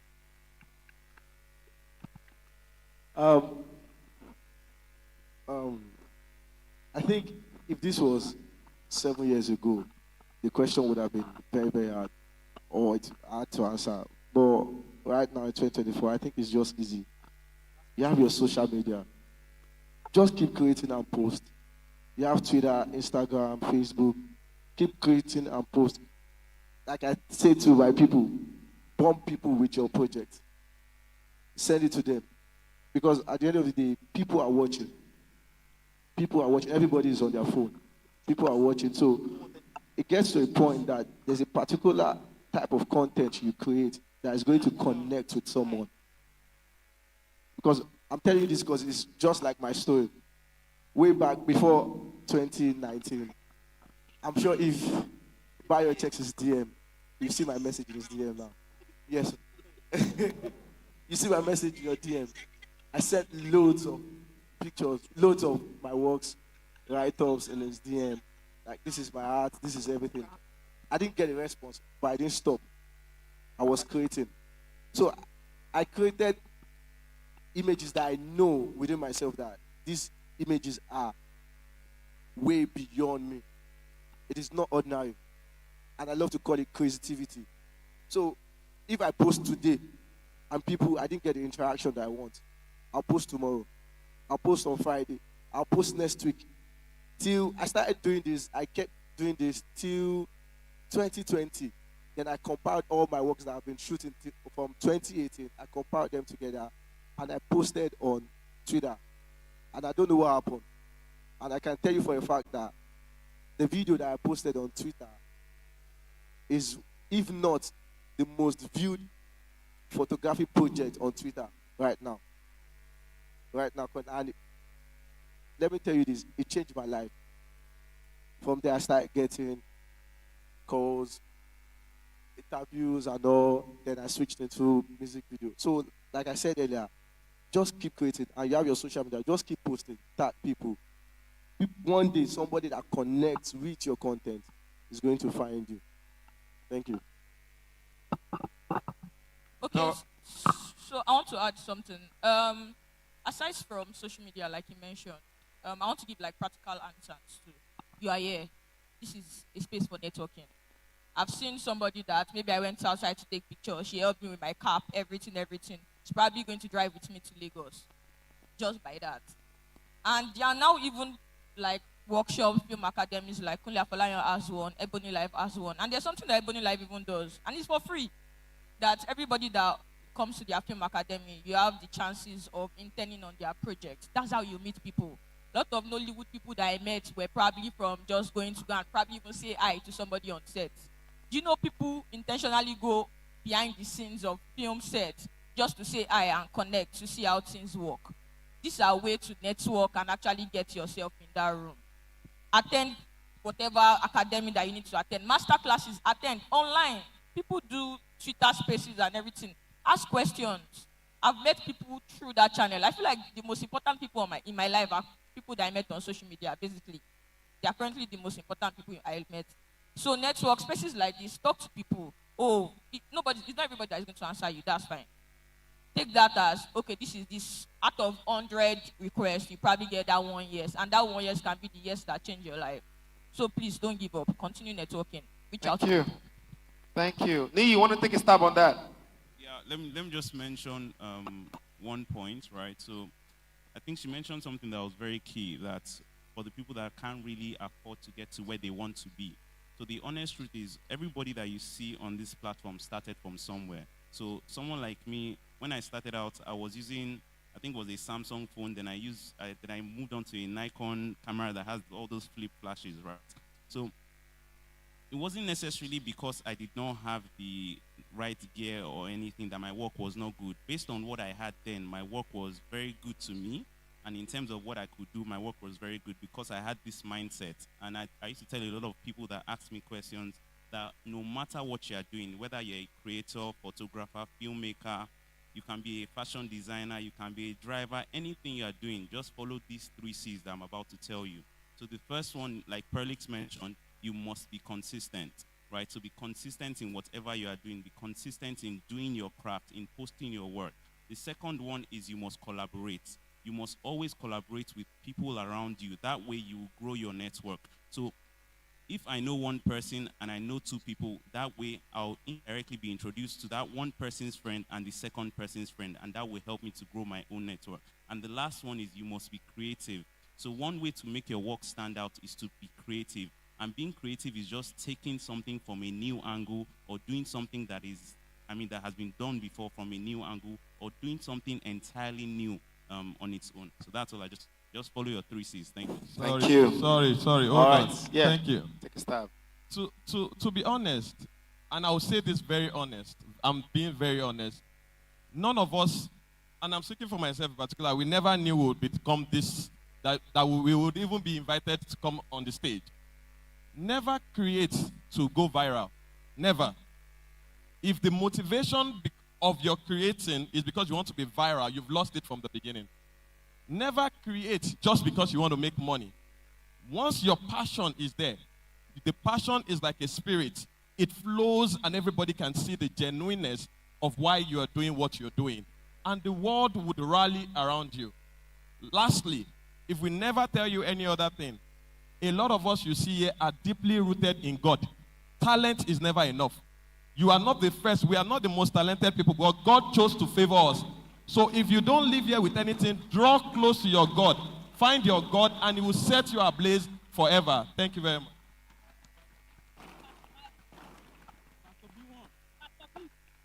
Yes, sir. My name is Sheyi. I'm currently documenting the chief of staff to the Oyo State government. Now, I want to say this to Mr. Bayo. I think sometimes I see political documentary like a secret court. That there are certain things that I'm seeing political documentary like a secret court. There are things that you must not do. There are things that you must not say. And over the years that you have documented, I believe for every room you get to, there's a reason God has given you that opportunity to be in that room. And while I was working for President Buhari, I felt I was in the room where, I think I was the youngest, person closest to the president. I was given an opportunity. And for me, I owed it to my generation to show that as young people, we deserve to be in the room and we will show we are given. And that was what was the driver for what I was doing. And even when people didn't like the president, it wasn't about, I was in the room for a reason. I needed to focus on my focus. I needed to major on why I was in the room. And a lot of times people will come, don't you know what they are saying? They are saying Hausa, you don't even hear Hausa. I did not go there to hear what they were saying. I did not go there to do Gbeborum. You don't even hear Hausa. I did not go there to hear what they were saying. I did not go there to do Gbeborum. I went there to photograph the president, and I needed to focus on delivering on that assignment. You are moving with ministers, you are calculating. And then you lose your integrity. You lose the focus of why you are there.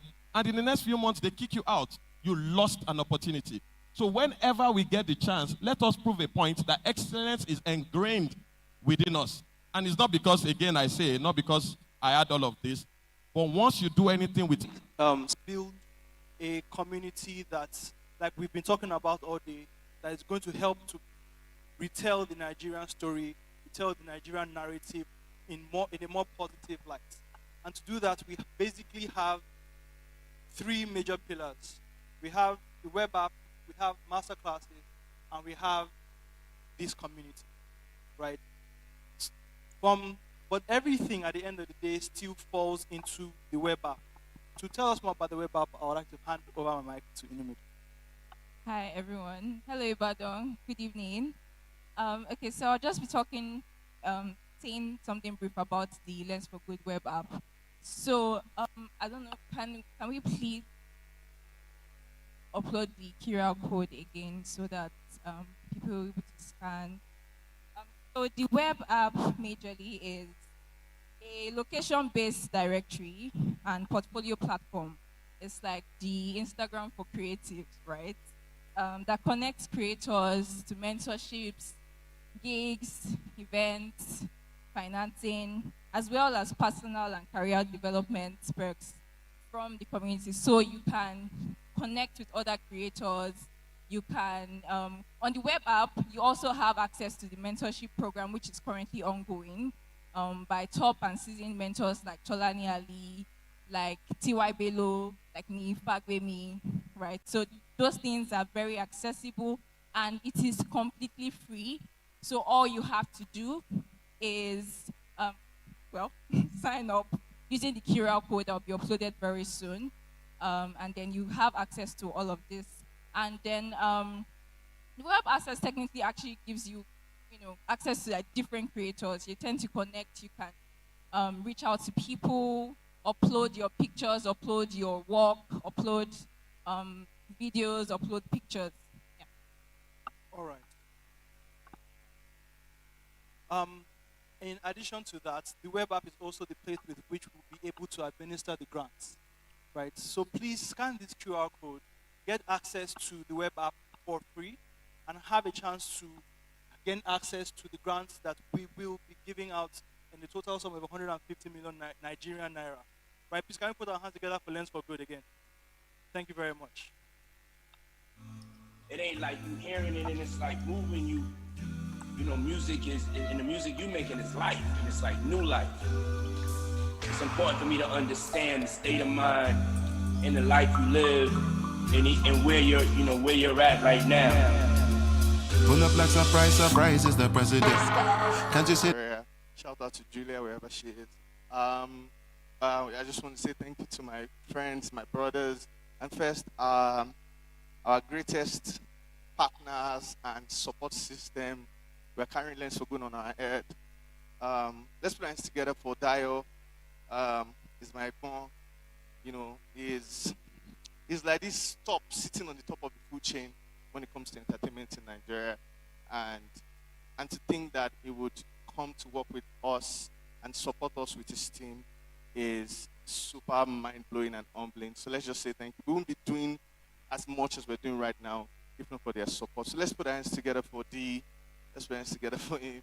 And I want to thank every of my friends. I want to thank Favor. Favor is amazing. Let's put our hands together for Favor. So if you see somebody with headset that's been coming up on stage, let's put our hands together for Favor. Let's put our hands together for my brother Bolu. Bolu there. Let's put our hands together for Bolu. I am sure IBK is somewhere up there. You don't see IBK, but you feel IBK. You know, IBK is a major part of our system and making everything run. And the reason why you can click on the app and the app is moving the way it's supposed to move at such point is because IBK is somewhere at the back. You won't even know he's the one. But let's put our hands together for him. IBK, thank you very much. I want to put our hands together for my friend and brother, Timilei. Timilei is also someone that would hide. You won't see him, but you feel him. And Timilei is somewhere at the back there. Let's put our hands together for Dakpo. I'm not going to forget anybody's name. Dakpo is there. Dakpo is also an amazing guy. And let's put our hands together for, I will not forget. Okay, I mentioned Dinu Midun. I mentioned Oluwatoyin. I mentioned Sade. I mentioned Emmanuel. I'm not going to forgive myself if I forget anybody. I mentioned Oluwafemi Michael. That's not the name. His name is Hector, but that's not the name his father gave him. I want to, let's also Moyo. Moyo is somewhere moving things around. And every one of us were just young people excited about Nigeria and trying to create a fantastic story. And most importantly, I just want to say thank you for coming from the beginning and staying to the end. It is such an humbling thing to see people sit through. And it's not because there's anything special about us, but because there's something special about you. So can you just put your hands together for yourself? Thank you very much. Thank you, thank you. Thank you to Deji. You know, we started from really very low, but now we're here. Let's put hands together for Deji. So much love. I want to thank all the speakers, all the panelists.